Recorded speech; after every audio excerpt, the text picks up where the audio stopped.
8 ዓመት ሙሉ በመስቀል አደባባይ ህብረት የተሰበሰበ ቅዱሳን ሁሉ የተሰበሰቡ ኢትዮጵያ ላይ ጦርነትና ደም መፋሰስ እየሆነ ያለው ከእግዚአብሔር ቁጣ የተነሳ ነው። 8 ዓመት ሙሉ የማይሰማ እግዚአብሔር የትኛው እግዚአብሔር? ችግሩን በጣም አግዝፈው እላይ አጮኸው በችግሩ መነገር ፈልገህ ነው። በስሜ ነው አለው። በልዩ ቅባት አይደለም። ሂድና በስሜ አጋንንትን አስወጣ።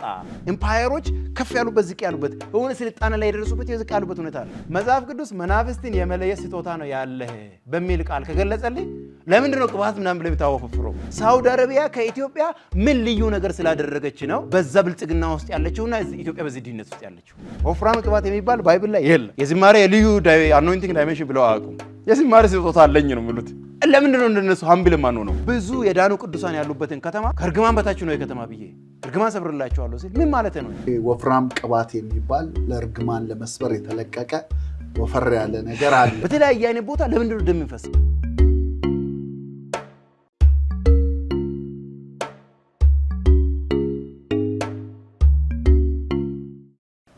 ሰላም ለእናንተ ይሁን የተወደዳችሁ ተመልካቾቻችን። ይህ በጋብስ ዓለም አቀፍ አገልግሎት እየተዘጋጀ የሚቀርብላችሁ ባላንስድ ላይፍ የተሰኘው ዝግጅታችን ነው። በዚህ በባላንስድ ላይፍ ዝግጅታችን መጽሐፍ ቅዱሳዊ ሚዛናቸውን የጠበቁ ነገሮችን የምናነሳበት፣ ቅዱሳን ወደ መጽሐፍ ቅዱስ ሄደው የተነገረውን ቃል እውነት ይላልን ብለው መጽሐፍ ቅዱስን እንዲያመሳክሩ ህይወታቸውን እንዲፈትኑ አገልጋዮች፣ አማኞች በተነገረውና በመናነሳው ሐሳቦች ዙሪያ ላይ በቂ ዕውቀት እንዲይዙ የበለጠ ማጥናት እንዲችሉ ለማበረታታት የምናዘጋጀው ዝግጅት ነው። በዋናነት የምናነሳው እርግማንን ከመስበር ጋር የተያያዘ ጉዳዮችን ነው።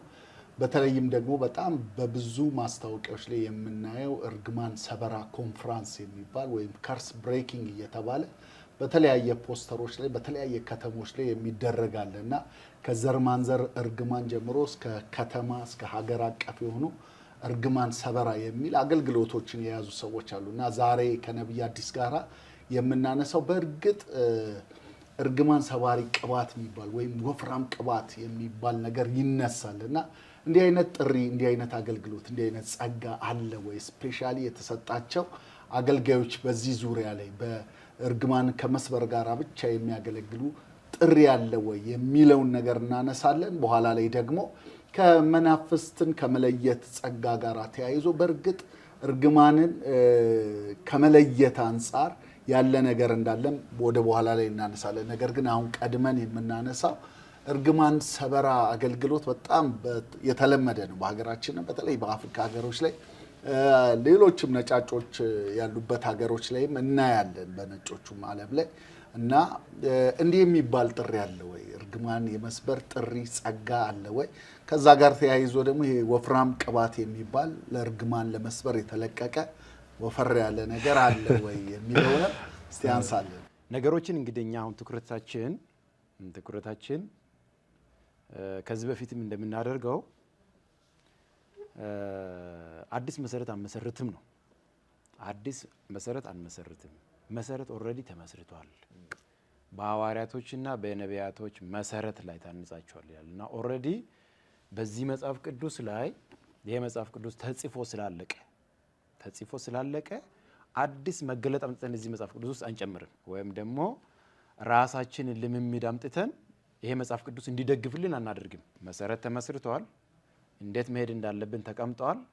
ከዛ ያንን እየተማርን እሱ መሰረት አድርገን ነው የምንቀጥለው። የተሰጠንን ወንጌል ነው የምናስቀጥለው።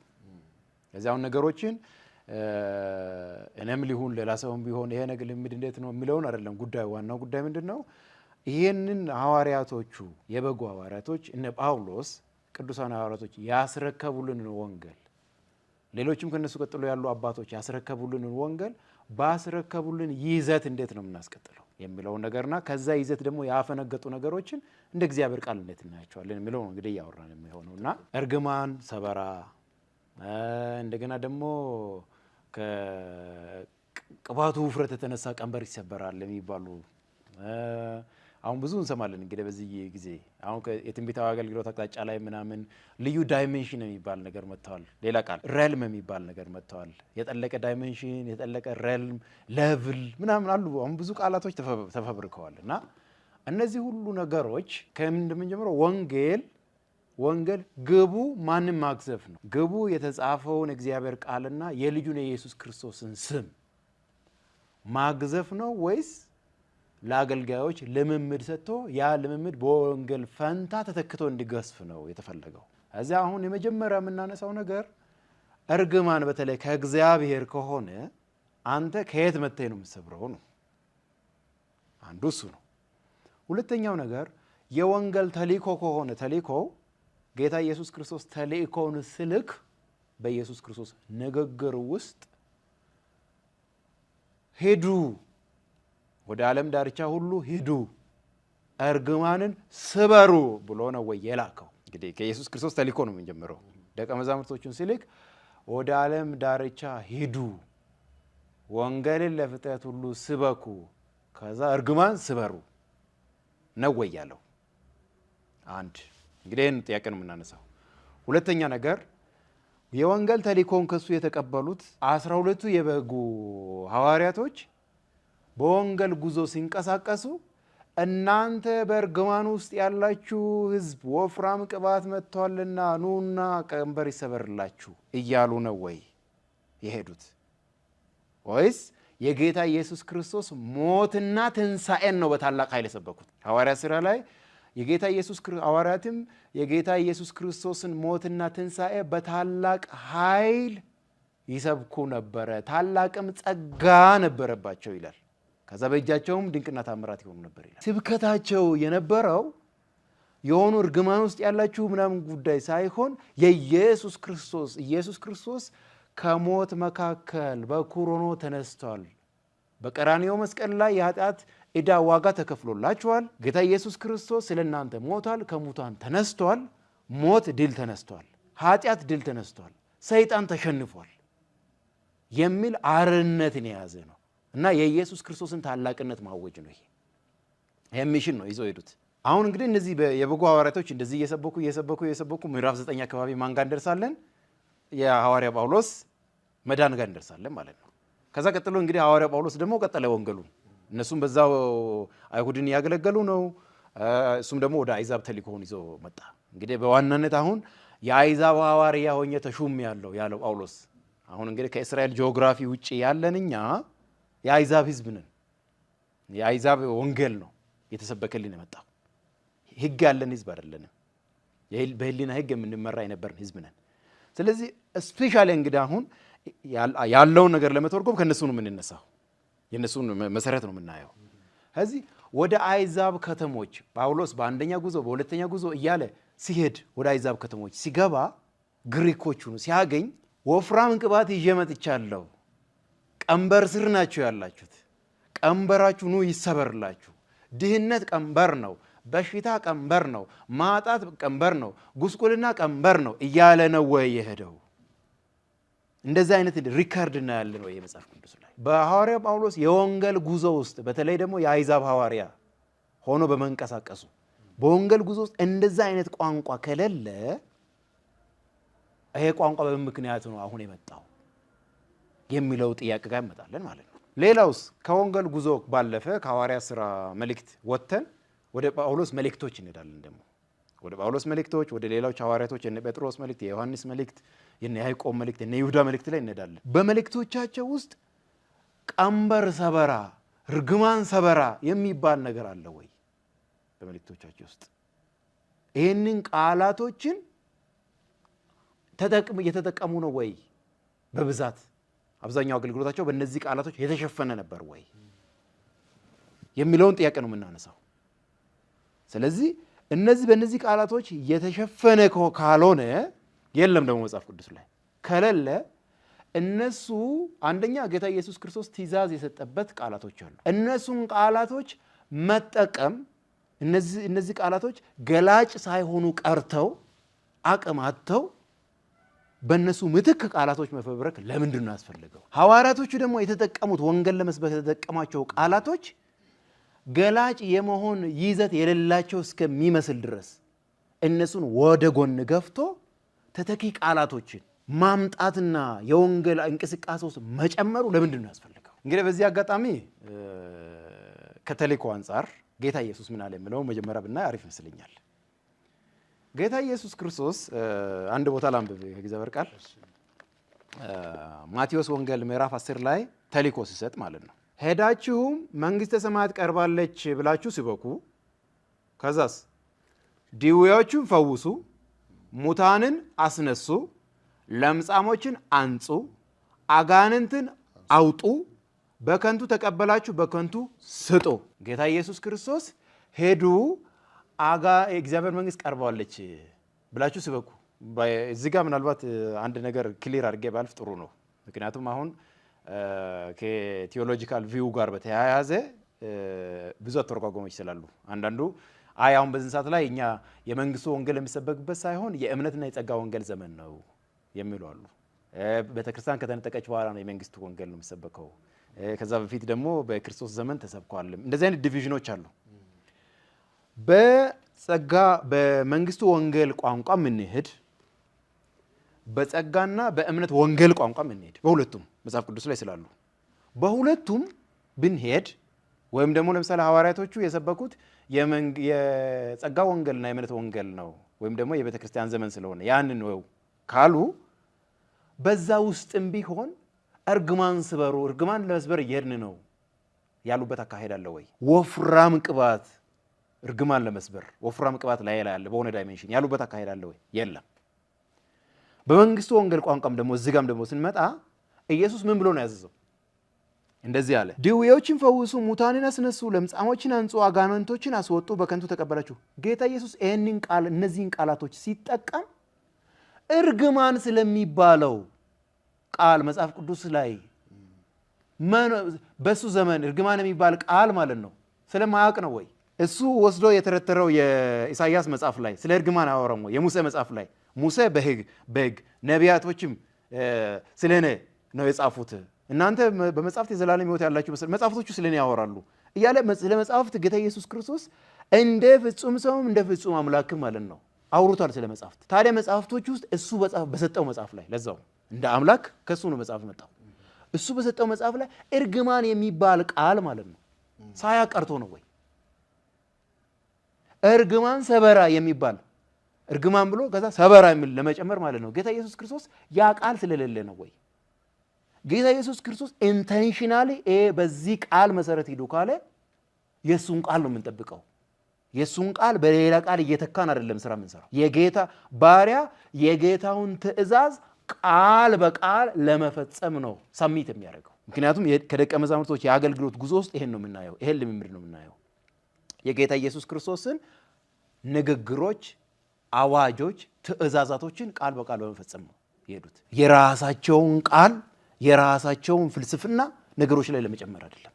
እንደዚህ አይነት አገልግሎት የሚያገለግሉ ሰዎች መቼም ይህንን ቃል ሲጠቅሱት እርግማን የያዘው ፓኬጅ አለ። ከእርግማን የተነሳ በሽታ አለ፣ ከእርግማን የተነሳ ሞት አለ፣ ከእርግማን የተነሳ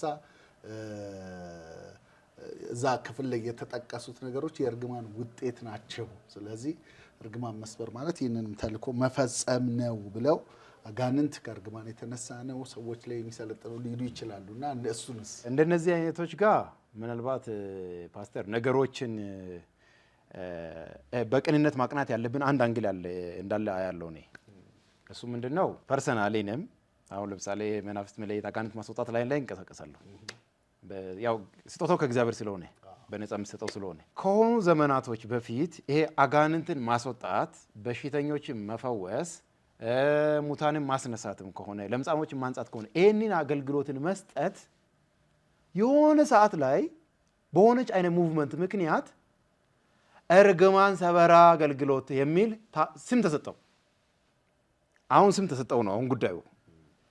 የሆነ ሰው መጽሐፍ ቅዱሳዊውን አውድ ያልተከተለ በወኔ የሄደ አንድ መናፍስትን የመለየ ስጦታ ያለው ሰው ወይም ደግሞ ፈውስ ስጦታ ያለው ሰው፣ እነዚህ ስጦታዎች ያሉት ሰው ይህንን ቃል ተካው።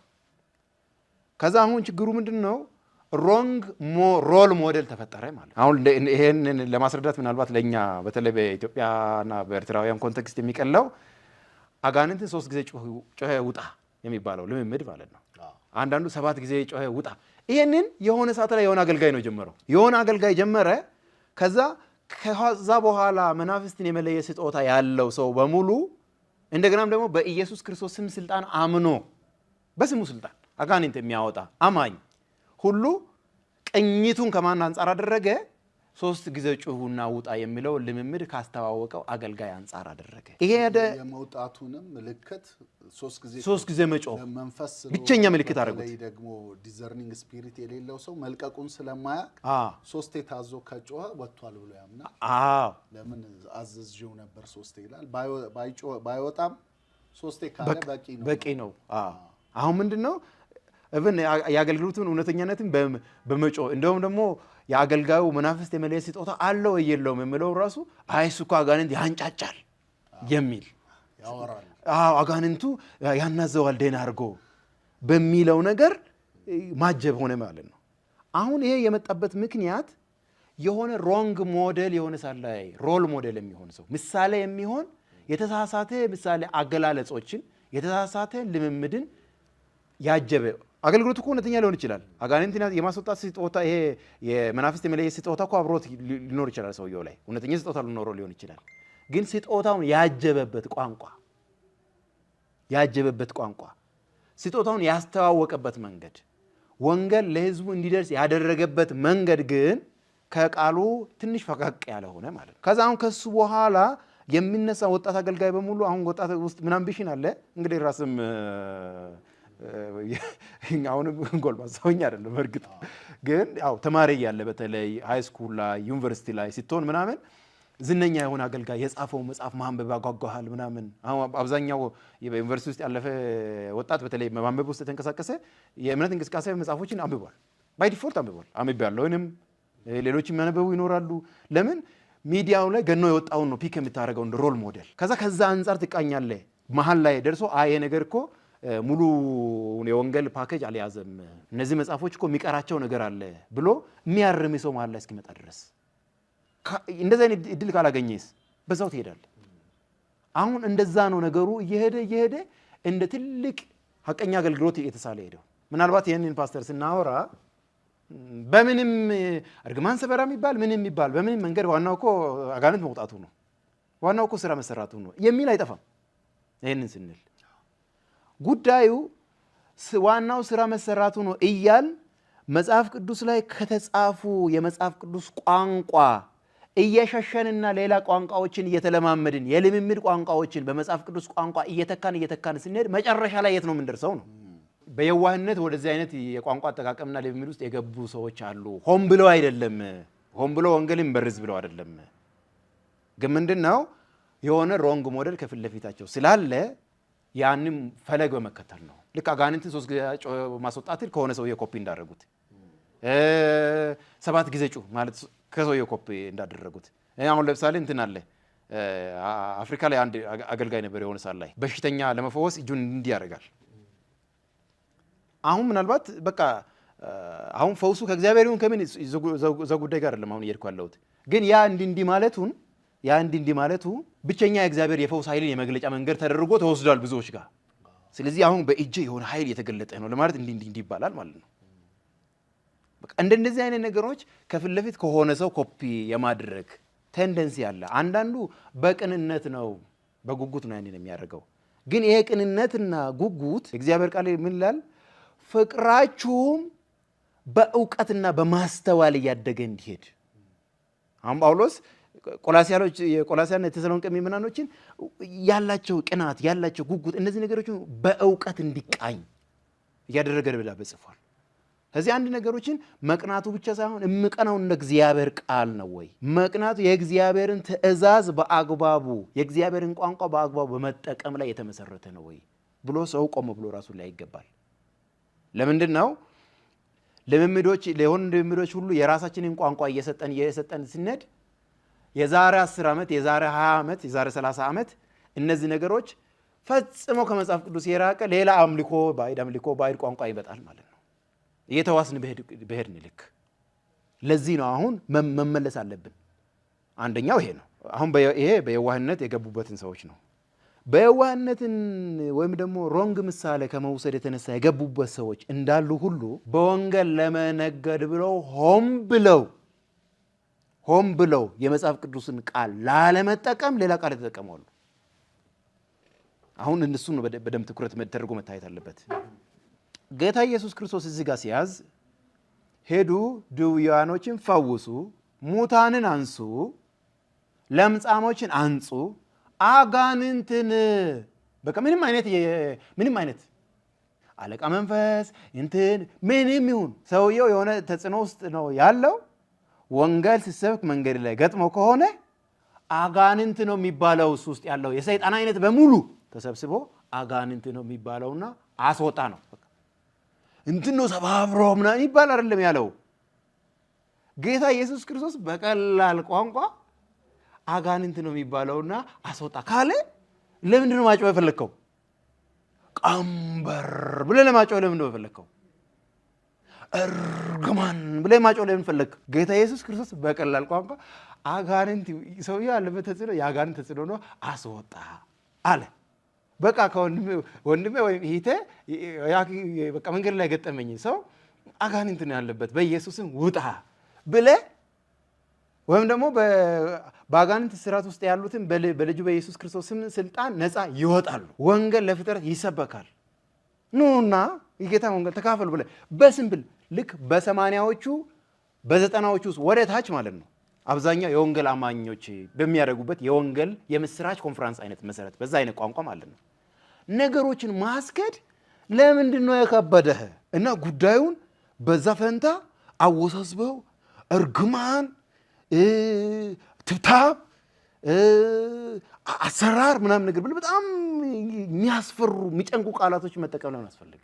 ጌታ ኢየሱስ ክርስቶስ በስም ገልቋ ሄድና አጋንንትን አስወጣ፣ በሽተኞችን ፈውስ፣ ለምጻሞችን አንጻ፣ ኢቭን የሞተ የራሱ ሙታኖችን አስነሳ። ዛስ ኦል የሞት እርግማን ሰበራ፣ የለምጽ እርግማን ሰበራ፣ የተለያየ አይነት የአጋንንት አሰራር እርግማን ሰበራ ብለህ መተካት ለምን ፈለክ? ለምንድን ነው መተካት የፈለከው? ይሄኛውን ቀላል በቀላል እዚህ ጋር አማርኛ የምትሰማ ከሆነ በቀላል አማርኛ የተቀመጠ፣ ኦሮምኛ የምትሰማ ከሆነ በቀላል ኦሮምኛ የተቀመጠ ነገር፣ በሌላም በእንግሊዝኛም ከሆነ በቀላል እንግሊዝኛ የተቀመጠ ነገር አንተ እሱን መቀበል ከብዶ ለምንድን ነው በዛ ቦታ ላይ ሌላ የተወሳሰቡ ቃላቶችን መፈበረክ ያስፈለገ? ችግሩን በጣም አግዝፈው እላይ አጮኸው በችግሩ መነገር ፈልገህ ነው። አንደኛ በችግሩ ላይ በብቸኝነት ችግሩን ለመፍታት ልዩ ስጦታ የተሰጠኝ እኔ ነኝ ለማለት ፈልገህ ነው ማለት ነው። እንደዚህ እንድረዳ ይገደዳሉ። አንድ ሰው እዚህ ጋር ያለውን ሂድ አጋንንት ተሰጣ በምን በስሜ ነው አለው እኮ በልዩ ቅባት አይደለም። ሂድና በስሜ አጋንንትን አስወጣ፣ በስሜ በበሽተኞች ላይ እጅህን ጫን። አሁን ለምሳሌ ማርቆስ 16 ላይ ያለውን ላምቦ እሺ፣ ማርቆስ 16 ከ15 ጀምሮ እንደዚህ ላይ እንዲህም አላቸው፣ ወደ ዓለም ሁሉ ሄዱ፣ ወንጌል ለፍጥረት ሁሉ ስበኩ። ምን ስበኩ? ወንጌል ስበኩ። እርግማን ሲበሩ ነው እንዲያለው ወንጌል ስበኩ ነው ያለው። በቃ ኢየሱስ ሂድና ወንጌል ስበኩ ካለ ለምን ይሄን ቃል በቃል መጠቀም ለምን ይደብራል? ለምን ይደብራል? ለምንድን ነው ያልፈለከው? አሁን ይሄ ነው ጥያቄው መነሳት ያለበት። የመጽሐፍ ቅዱስን ቃላቶች መጠቀም፣ የሃይማኖትን ቋንቋ በአግባቡ መጠቀም ለምንድን ነው ያልፈለከው? በምትኩ የልምምድን ቋንቋ አምጥተህ እዚህ ውስጥ መጨመር ለምን አስፈለገ ነው። ይሄ ነው መታየት አለበት። አሁን እንግዲህ ይህንን የምለው በየዋህነት ቅድም ያልናቸው ግሩፖች አሉ። በየዋህነት ከፊት ለፊት ያለውን ምሳሌ አይተው ኮንፈረንስ ላይ የተለጠፉ ቃላቶችን ዝም ብለው እየለቀሙ ያደጉ አገልጋዮች ይኖራሉ። በየዋህነት ባለማወቅ ምናምን ምናልባት ደግሞ አብሯቸው መጽሐፍ ቅዱስን በአግባቡ በትክክለኛ ስነ አተረጓጎም ስነ አፈታት አብሮ ኮች የሚያደርጋቸው ሰው ከማጣት የተነሳ ስጦታ ኖራቸው ህዝብ ለማገልገል ከጉጉት የተነሳ እንደዛ ይገቡት እነሱን አይደለም አሁን እየነካናል ነው። ሆም ብሎ ግን በዛ ቃል ላይ ሙጭጭም ብለዋል። መጠቀም አይፈልጉ የተማሩ ሆነው እያለ ቴዎሎጂም ተምረው ይሆናል። በአካዳሚ በሰኩላር አካዳሚ ራሱ መጽሐፍ ቅዱስን ለማንበብ የሚያበቃ እውቀት ኖራቸው የሚሸሹ አሉ። ከዚህም ይላል እዚህ ጋር ሂዱ ወንጌልን ለፍጥረት ሁሉ ሲበኩ ያመነ የተጠመቀም ይድናል፣ ያላመነ ግን ይፈረድበታል። ከዛስ ያመኑትን እነዚህ ምልክቶች ይከተሏቸዋል፣ በስመ አጋንንትን ያወጣሉ። በወፍራም ቅባት አይደለም፣ በስመ በስፔሻል አኖይንቲንግ ስፔሻል ግፍት ስፔሻል ሳምቲንግ አይደለም። በስመ አጋንንትን ያወጣሉ። አሁን ለምሳሌ አዲሱ አንተ በተለያየ ቦታ አገልግሎት ላይ አትንቀሳቀስም፣ ለሰዎች አትጸልይም፣ በእሺ አንተ ታገለግል። እኔ በኢየሱስ ክርስቶስም በቃ ምንም አይነት አጋንንት ከሆነ ሰውየው ላዩ ላይ የሚቀመጥ ውስጡ ላይ የሚቀመጥ ብቻ አጋንንት ካለበት ይወጣል። ዛስ ኦል። በምን እኔ ላይ ባለው ወፍራም ቅባት፣ እኔ ላይ ባለው ወፍራም ቅባት የሚባል ነገር የለም። በሰማይ ቢሆን ቃሉ እንዳለው በምድር ቢሆን ከምድር በታች ቢሆን ጉልበት ሁሉ እንዲንበረከክለት እግዚአብሔር ያለ ልክ ከፍ ያደረገው አንድ ስም አለ፣ ኢየሱስ ይባላል። እኔ ያንን ስም ለማግነን ያንን የመዳን ስም ለመጥራትና ለማወጅ ነው የተጠራሁት። እንድንበት ዘንድ ከሰማይ በታች የተሰጠን አንድ ብቸኛ ስም አለ። ከምንም አይነት ከኃጢአት ከሞት ከጨለማ ምን ድንበት አንድ ስም ነው ያለው፣ እሱም ኢየሱስ ይባላል። እሱን ስም ለማግነን ነው። በሱ ስም ምትክ እኔ ላይ ያለ ልዩ ወፍራም ቅባት የሚለው ነገር የለም። ሐዋርያቶችም በሱ ስም ምትክ ወፍራም ቅባት እኔ ላይ ያለ ብሎ የሰበኩበት አንድም ቦታ የለም። ደብዳቤ የጻፉበት አንድም ቦታ የለም። ይሄን ነው።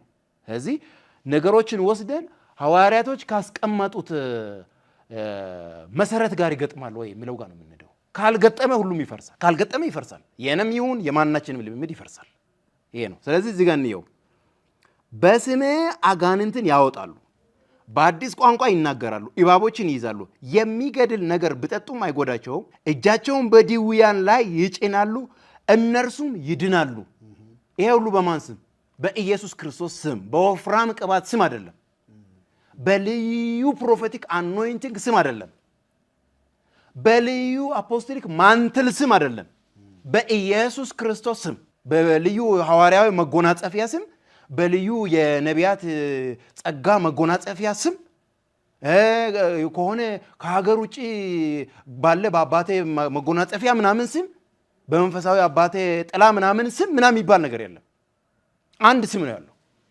አንድ ስም ብቻ ነው ያለው። በወንጌል ውስጥ የሚገዝፈው አንድ ስም ብቻ ነው፣ እሱም ኢየሱስ ነው የሚባለው። ሐዋርያቶቹ ይህን እየሰበኩ በስሙ ምክንያት መከራ፣ ስደት፣ ሞት ደረሰባቸው። በዚህ ይህን ስም በመስበክ ምክንያት ነው። በዚህ ተቃውሞ እኮ ኢየሩሳሌም ላይ የደረሰባቸው እኮ በወፍራም ቅባት ምክንያት አይደለም። በዚህ ስም እንዳትናገሩ እንዳታስተምሩ ነው የተባለው። ስሙ ጋር ነው ችግሩ ያለው። ሃይማኖተኞች በዘመኑ የነበሩት እኮ ከኢየሱስ ክርስቶስ ስም ጋር ነው። ስደት እኮ ከተለያየ ሃይማኖት የምንሳብን እኮ ከኢየሱስ ክርስቶስ ጋር አብ የላከው የእግዚአብሔር ልጅ ኢየሱስ ክርስቶስ ያድናል። ከሰይጣንና ከጨለማ እስራት ሰው በኢየሱስ ክርስቶስ ይድናል። ከተለያየ አይነት ተጽዕኖ በኢየሱስ ክርስቶስ ስም ብቻ ነፃ ይወጣል የሚለው ወንጌል ይሄንን ስም ብቻ ጆሮአችን ላይ ተጽፎ እየተባለ ነው ያለው። ይሄ ትክክለኛ ወንጌል ነው። አሁን ጉዳዩ ሁሉንም እየሰበሰበ የመጣው የትኛው ነው? በስሙ ምትክ የአባቴ መጎናጸፊያ የሚባል ነገር መጣ። ሐዋርያዊ መጎናጸፊያ፣ የአባቴ የነቢያዊ መጎናጸፊያ፣ የአባቴ የሆነ አይነት ፓስቶሪያል ወይ የሆነ አይነት ቢሾፓዊ መጎናጸፊያ የሚባል ነገር፣ የአባቴ ስፔሻል አኖይንቲንግ፣ እኔ ላይ ያለ ልዩ የአኖይንቲንግ ዳይሜንሽን የሚባሉ ነገሮች መጡ ማለት ነው። ለምንድን ነው እሱ ማስገባት የተፈለገው? የኢየሱስ ክርስቶስን ስም የሚሸፋፍን ልምምድ ስለሆነ ነው። አሁን በሲሪየስ የማወራው ሆን ብለን መጽሐፍ ቅዱስ ላይ ያለውን ቃል መጠቀም አለብን። ሆን ብለን የኢየሱስ ክርስቶስን ስም መጠቀም አለብን። እና እንደዚህ ይላል እንግዲህ አሁን ጌታ ኢየሱስ ነው እንግዲህ ያለው። አሁን ጌታ ኢየሱስ ክርስቶስ ከስሜ ውጪ ሌላ በስጦታ ስም፣ በምናምን ስም፣ በአኖይንቲንግ ስም፣ በምናምን ስም አድርጎ አላለም። በቃ አላለም። ከአብ ቀጥታ የመጣው ትእዛዝ ይሄ ነው።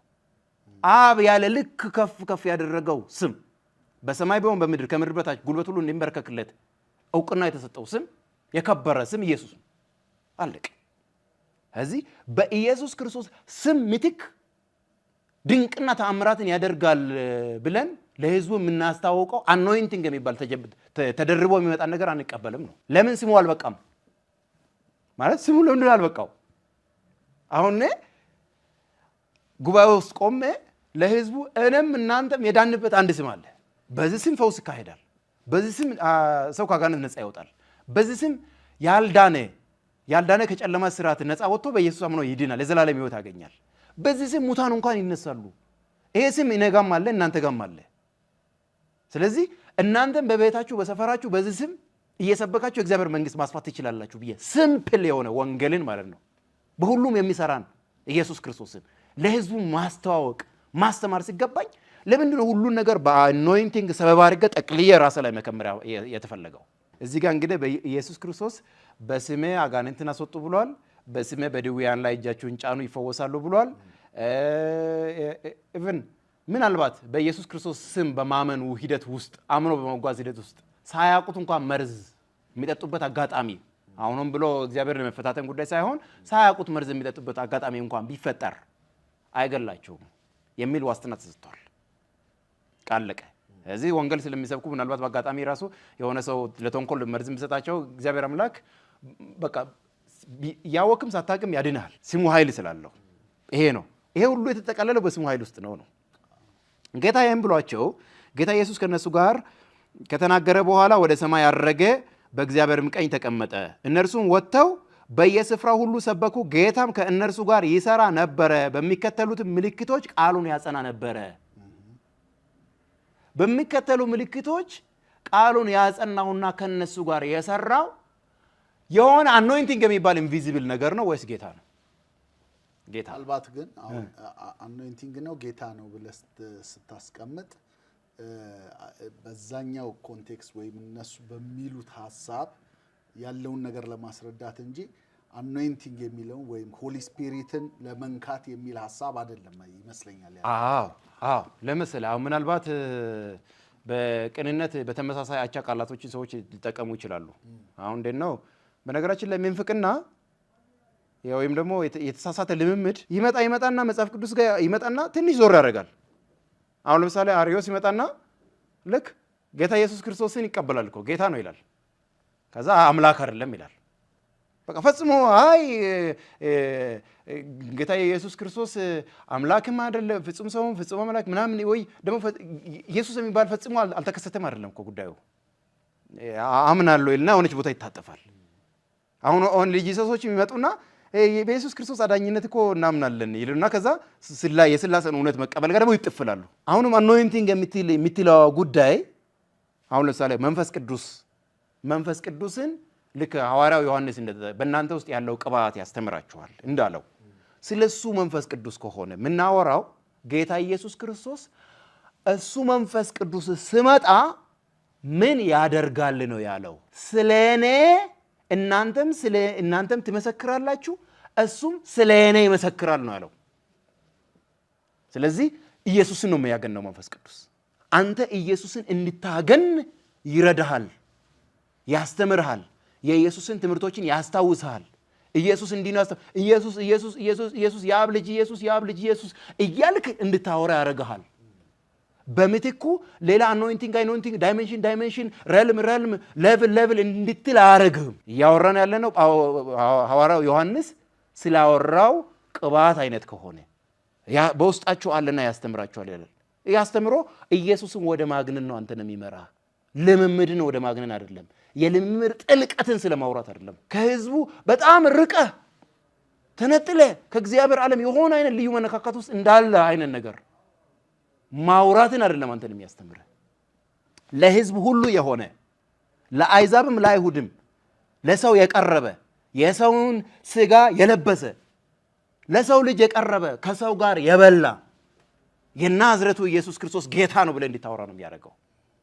አንተን እዛ ሩቅ ቦታ አይወስድም። ኢየሱስንም አያርቅም ከህዝቡ። ያወራናል ነው እኮ ሰፈር ውስጥ መንደር ውስጥ የተመላለሰ ነፃ ስላወጣው ኢየሱስ ነው ያወራናል ነው። ለሰው ልጅ ቅርብ የሆነ ኃጢአተኞች ኃጢአት የሰራች ሴትዮ ልትወገራለች። አሁን ሴትዮ ግን ኃጢአቷ ፊቱ ላይ ቆማ እኮ ርህራሄ ምሕረት ያደረገላትን ከኃጢአተኛዋ ጋር ያወራ። ከሳሾች የት አሉ? ከና ኃጢአቷ እኮ እዛ ጋር ሳትናዘዙላ ገና ለገና ከሳሾች የት አሉ ያለ ያወራን ኢየሱስ እኮ ነው ያወራናል ነው። ለህዝቡ ቅርብ የሆነ ማንም ስሙን የሚጠራ ይድናል የተባለለት ማለት ነው። ይህን ኢየሱስ ነው ያወራናል ነው። ሬልም ዳይሜንሽን አኖይንቲንግ ምናምን ብሎ ልክ መጽሐፍ ቅዱስ ላይ በተጠቀሰው አኖይንቲንግ አጠጋግቶ ከህዝብ የራቀን ኢየሱስ ማውራት ምን አስፈለገ? እኔ ቤቴ ሆኜ አሁን ለምሳሌ ፓስተር አንተ አገልግሎት ላይ ያለው አገልጋይ ባትሆን ኖርማል ምእመን ብትሆን አንተና እኔ ሁለታችን እንደ ወንድማማች ተያይዘን በኢየሱስ በማመናችን ብቻ ጸልየን በመካከላችን ተገኘ ምሕረትን ማዳንን ፈውስን ማየት እንፈልጋለን ብለ እዛው ባንተ በእኔ አልፎ በቤተሰብ ውስጥ ማለት ነው ፈውስ ማየት እንችላለን በወንጌሉ ላይ ከቆም። ይሄንን በቀላሉ አክሰስ መደረግ የሚችለው በቀላሉ ማንኛውም ሰው ቤት ውስጥ ሆኖ በጸሎት ህብረት፣ በእናቶች ህብረት፣ በእህቶች ህብረት ወንድማማት ሃይ ስኩል ላይ ያሉ ወጣቶች ተሰብስበው ማለት ነው ስሙን ጠርተው በመካከላቸው ፈውስ ድንቅ ታምራት ሊሰጥ የሚችለውን ኢየሱስ ዳይሜንሽን ሪልም አኖይንቲንግ ብሎ ማራቅ ለምንድን ነው የተፈለገው? ይሄ ነው ጥያቄው። ለምንድን ነው ሐዋርያቶቹ ይሄንን አድርገዋል ወይ? ሁሉን ነገር በራሳቸው ልምምድ ትከሻ ላይ ጭነዋል ወይ? ሐዋርያቶቹ በምን በሚባል ስፔሻል አኖይንቲንግ በሚባል ሽፋን አድርገዋል? አላደረጉም።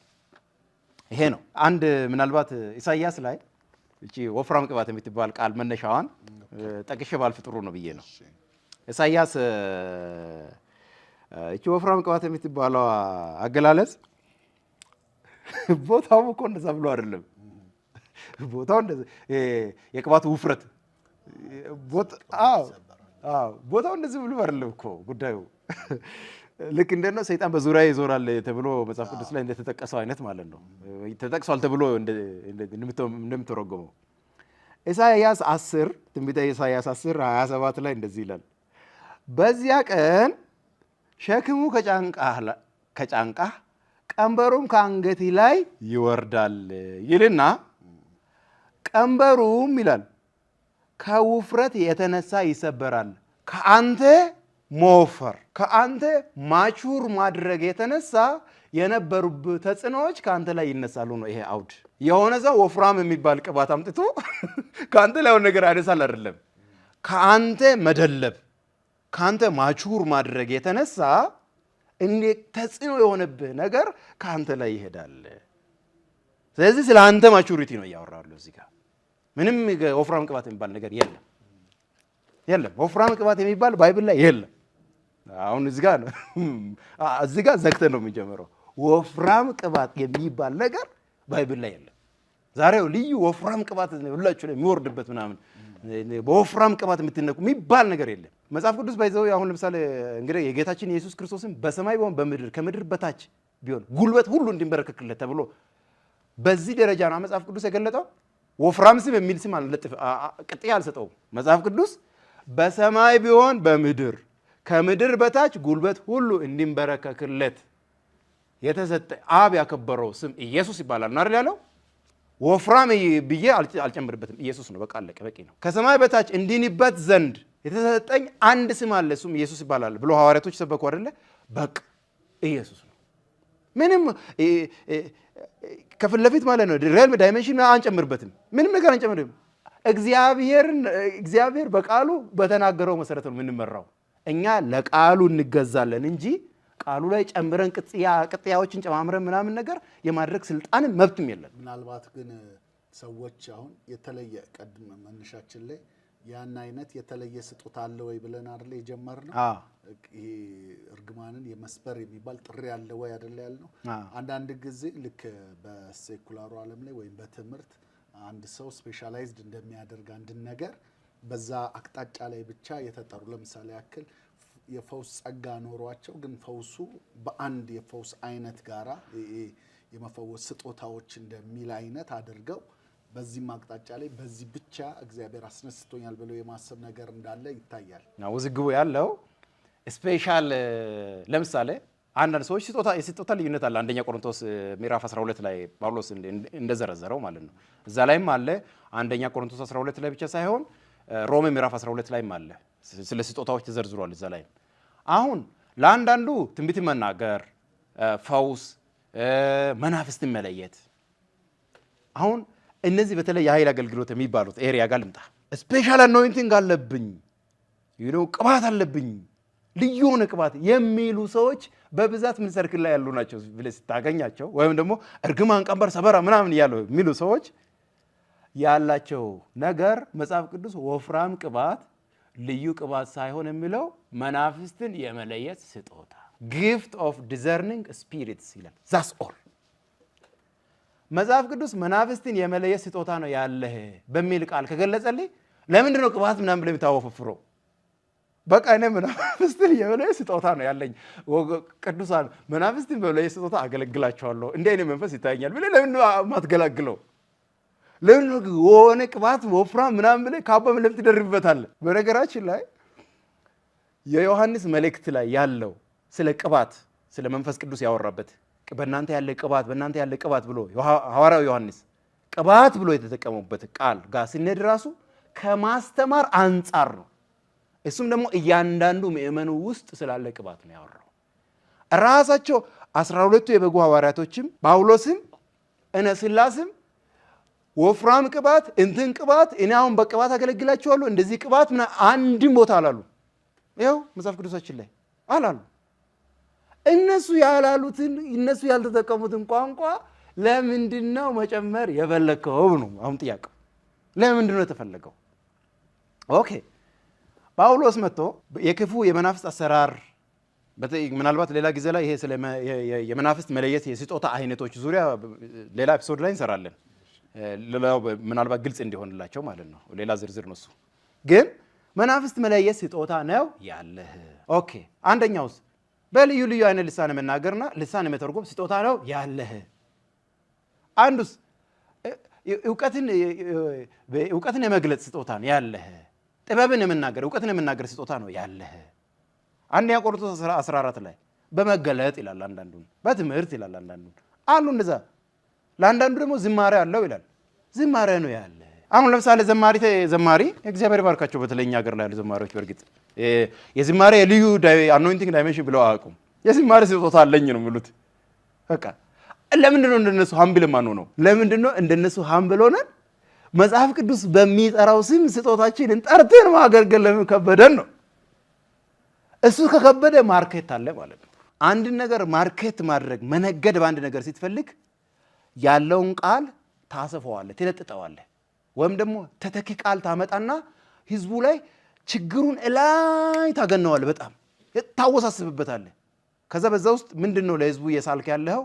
አንተ በጣም ከባድ ነገር ከነሱ ላይ ያነሳህላቸው እንደሆነ እንዲያውቁልህ እያደረክ ነው። የራስን እየሳልክ ነው ያለው። የሞተላቸውን ኢየሱስ አይደለም፣ ራስን እየሳልክ ነው ያለው።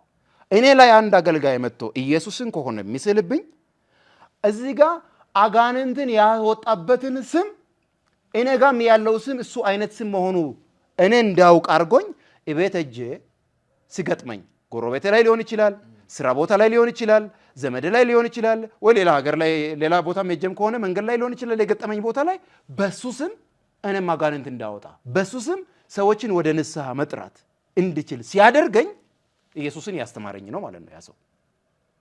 ነገር ግን እዚህ ጋር በኢየሱስ ክርስቶስ አጋንንት ተሰጥቶ የሆነ አኖይንቲንግ ነው የሆነ ዳይሜንሽን ነው ብሎ ሲለው እኔ ከሱ ጋር ተለይቼ ሲሄድ የሆነ ቦታ ችግር ሲገጥመኝ እሱ ጋር ይዤ ካልሄድኩኝ በስተቀርማ ይሄ ነገር እኮ በእኔ አቅም የሚፈታ አይደለም ብዬ ነገሩ በኢየሱስ ክርስቶስ ስም የሚካሄድ መሆኑን ትቼ የሆነ ከአቅም እንትና ላይ ልዩ አቅም አለ፣ ነገ ልዩ አቅም አለ ወደሚለው ነገር ከወሰድኩኝ ችግር ነው።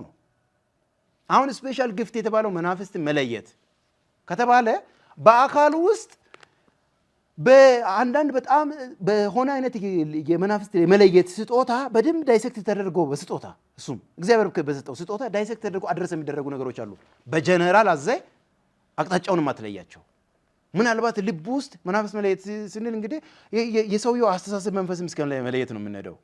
ለምን አሁን ከፈውስ አንጻር ለምሳሌ ላንሳለ ያዕቆብ ምዕራፍ 5 ላይ እንደዚህ ይላል፣ ትፈወሱም ዘንድ እርስ በርሳችሁ ኃጢአታችሁን ተናዘዙ ይላል። እዚህ አንዳንድ ሰዎች ምናልባት ታመው ልታገኛቸው ትችላለህ። ከዚህ በስተጀርባ አጋንንት አለ፣ የሆነ ነገር አለ፣ በኢየሱስ የሚፈወሱ ምናምን ልትችል እዛ ቦታ ላይ መናፍስት መለየት ይጠቅማል።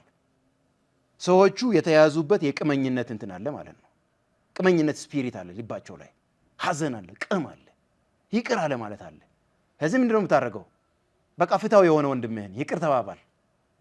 አሁን ደግሞ እብን ትፈወሱም እርስ በርሳችሁ ነው የተባለው እዛው ከዚህ እዛው ሰዎቹ ማለት ነው የሆነ ጉዳይ አለ መጨረስ አለባቸው።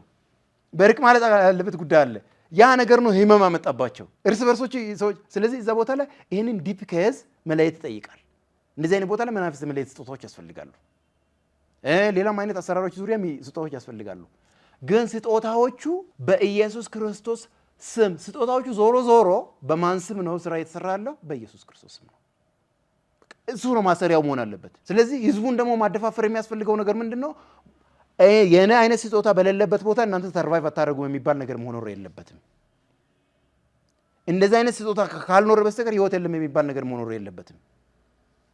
አሁን ለምሳሌ ካሪዝማቲክ የሆነ የመንፈስ ቅዱስ እንቅስቃሴ አሁን ለምሳሌ ፔንቴኮስታልና ካሪዝማቲክ የሆነ አማኞች የምንቀበላቸው የመንፈስ ቅዱስ እንቅስቃሴ የማይቀበል የአማኝ ግሩፕ አለ። ለምሳሌ ማይቀበሉ አማኝ ግሩፕ አለ።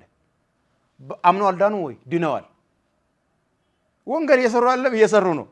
እና የመንፈስ ቅዱስ የጸጋ ስጦታዎችን ማንቀሳቀስን በነዛ ዙሪያ ያሉ እንቅስቃሴዎችን አይ በቃ እነዚህ አይነት ስጦታዎች አሁን ላይ ይሰራል ብለን አናምንም አሉ።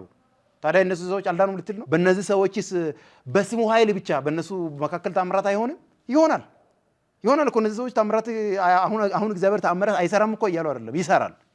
ግን የነዚህ ስጦታዎች አሁን ላይ መስራታቸውን እንጠራጠራለን ነው እያሉ ያሉት። ጥያቄ አለብን ነው እያሉ ያሉት። ስለዚህ ግን በእነሱ መካከል እግዚአብሔር በስሙ አይሰራም ነው? ይሰራል። ስለዚህ ትልቁ የወንጌል ግብ ልዩ ስጦታዎችን ለማግነን አይደለም። ጳውሎስም ቆሮንቶስ ላይ ያንን የስጦታዎችን የዘረዘረው ለስጦታዎች ልዩ ቦታ እንዲሰጥ ለማድረግ ፈልገው አይደለም። ይሄኛውም ከአንዱ መንፈስ ነው የመጣው ለማለት ፈልገው ነው። እነዚህንም አካታችሁ ለመተናነጽ ተጠቀሙበት። ከአንዱ መንፈስ ነው የመጣው። አሰራር ልዩ ነው። ሁሉም በሁሉ የሚያደርግ ጌታ ግን አንድ ነው። አደራረግ ልዩ ነው። ሁሉም በሁሉ የሚያደርግ መንፈስ ግን አንድ ነው። ሁሉን በሁሉ የሚያደርግ አምላክ ግን አንድ ነው እያለ እዛ ጋር አብ ወልድ መንፈስ ቅዱስንም ጠቅሶ ነው ያለፈው። ይሄንን እዛ ጋር ያብራራው አንዱ ልዩ ቦታ እንዲሰጠው አይደለም ነው። አሁን ከስፔሻል ጊፍት ከሚባለው አንፃር ስንመጣ እዚህ አሁን ነገሮችን ምናልባት እንደዚህ አንገብግቦኝ ለምንድን ነው የማወራው?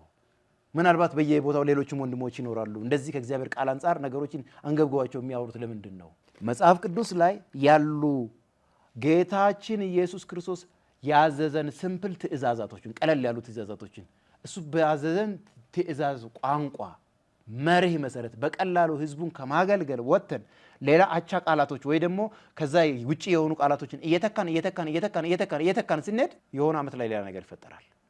ዘጠናዎቹ ውስጥ የሆኑ ልምምዶች ነበሩ። አሁን እኛ ካሪዝማቲክ ሰርክል ላይ ልምምዶች ነበሩ ዘጠናዎቹ ውስጥ። ከዛ በዛን ሰዓት ላይ አሁን ለምሳሌ 3 ጊዜ ጩህ የሚባለው ወዲያው ወደ ሆነ አይነት መጽሐፍ ቅዱሳዊ የሆነ እንትን ሰብሰብ አልተደረገም። ይሄው ህግ ሆኖ ቀረ። 7 ጊዜ ጩህም ህግ ሆኖ ቀረ። አሁን ምን ከነቢያትና ከትንቢት አገልግሎት ጋር ተያይዞ ደግሞ አሁን የመጡ ነገሮች አሉ። ምን ነው በልዩ ሁኔታ ሆነ ከርስ ብሬክ አደርጋሉ። ድህነት ከርስ ነው፣ በሽታ ከርስ ነው። መጽሐፍ ቅዱስ በሽታ ከርስ ነው ብሏል ወይ? ጌታ ኢየሱስ ክርስቶስ በሽተኞች በሙሉ ወደሱ መጡ ፈወሳቸው ነው የሚለው። ለምሳሌ ሐዋርያት ሥራ ምዕራፍ 10 ላይ እንደማጠቃላይ ተናግሯል። እግዚአብሔርም የናዝሬቱ ኢየሱስ ክርስቶስን በመንፈስ ቅዱስና በኃይል ቀባው፣ ከዛስ በበሽታ የተጠቁትንም ነፃ እያወጣ ነው ወይስ እርግማን የሰበረላቸው ነው ያለው? በቃ መጽሐፍ ቅዱስ ነፃ እያወጣ ካለ በቃ ነፃ እያወጣ እንበል፣ ቀለል እናርገው። ይሄ ነው ቀለል እናርገው። እንግዲህ ብዙ ነገር አንስተህልናል። ከእግዚአብሔር ቃል አንጻር፣ ከኢየሱስ ክርስቶስ የተልኮ ቃል ከመልእክታት አንጻር አንስተህልናልና ታዲያ ምላሹን ደግሞ በግልጽ አስቀምጥልን ብለህ ምንድን ነው የምትለው? ታዲያ እንዲህ አይነት ጥሪ እርግማን የመስበር ጥሪ ወይም እርግማን የመስበር ተልኮ የሚባል የለም ወይ ነው የምትለን? ብዙ ቦታ ከተማን ነፃ ለማውጣት እርግማን የከተማውን እርግማን ለመስበር ቢሄዱ አሉ። እንደ ሀገርም ብዙ የሰማናቸው እርግማኖች እንደሚሰበሩ የተነገረን ብዙ መልእክቶች አሉና እነሱስ እንዴት ነው የምታየው? አሁን እኔ እንዴት ያለው አይደለም ጉዳዩ፣ እንዴት ያለው ሳይሆን ሐዋርያቶች የእምነት አባቶች ካስቀመጡት የወንጌል መሰረት ጋር ሄዶ ይገጥማል ወይ ነው። ጳውሎስ በወንጌል ጉዞ የተለያዩ ከተሞችን ረግጧል።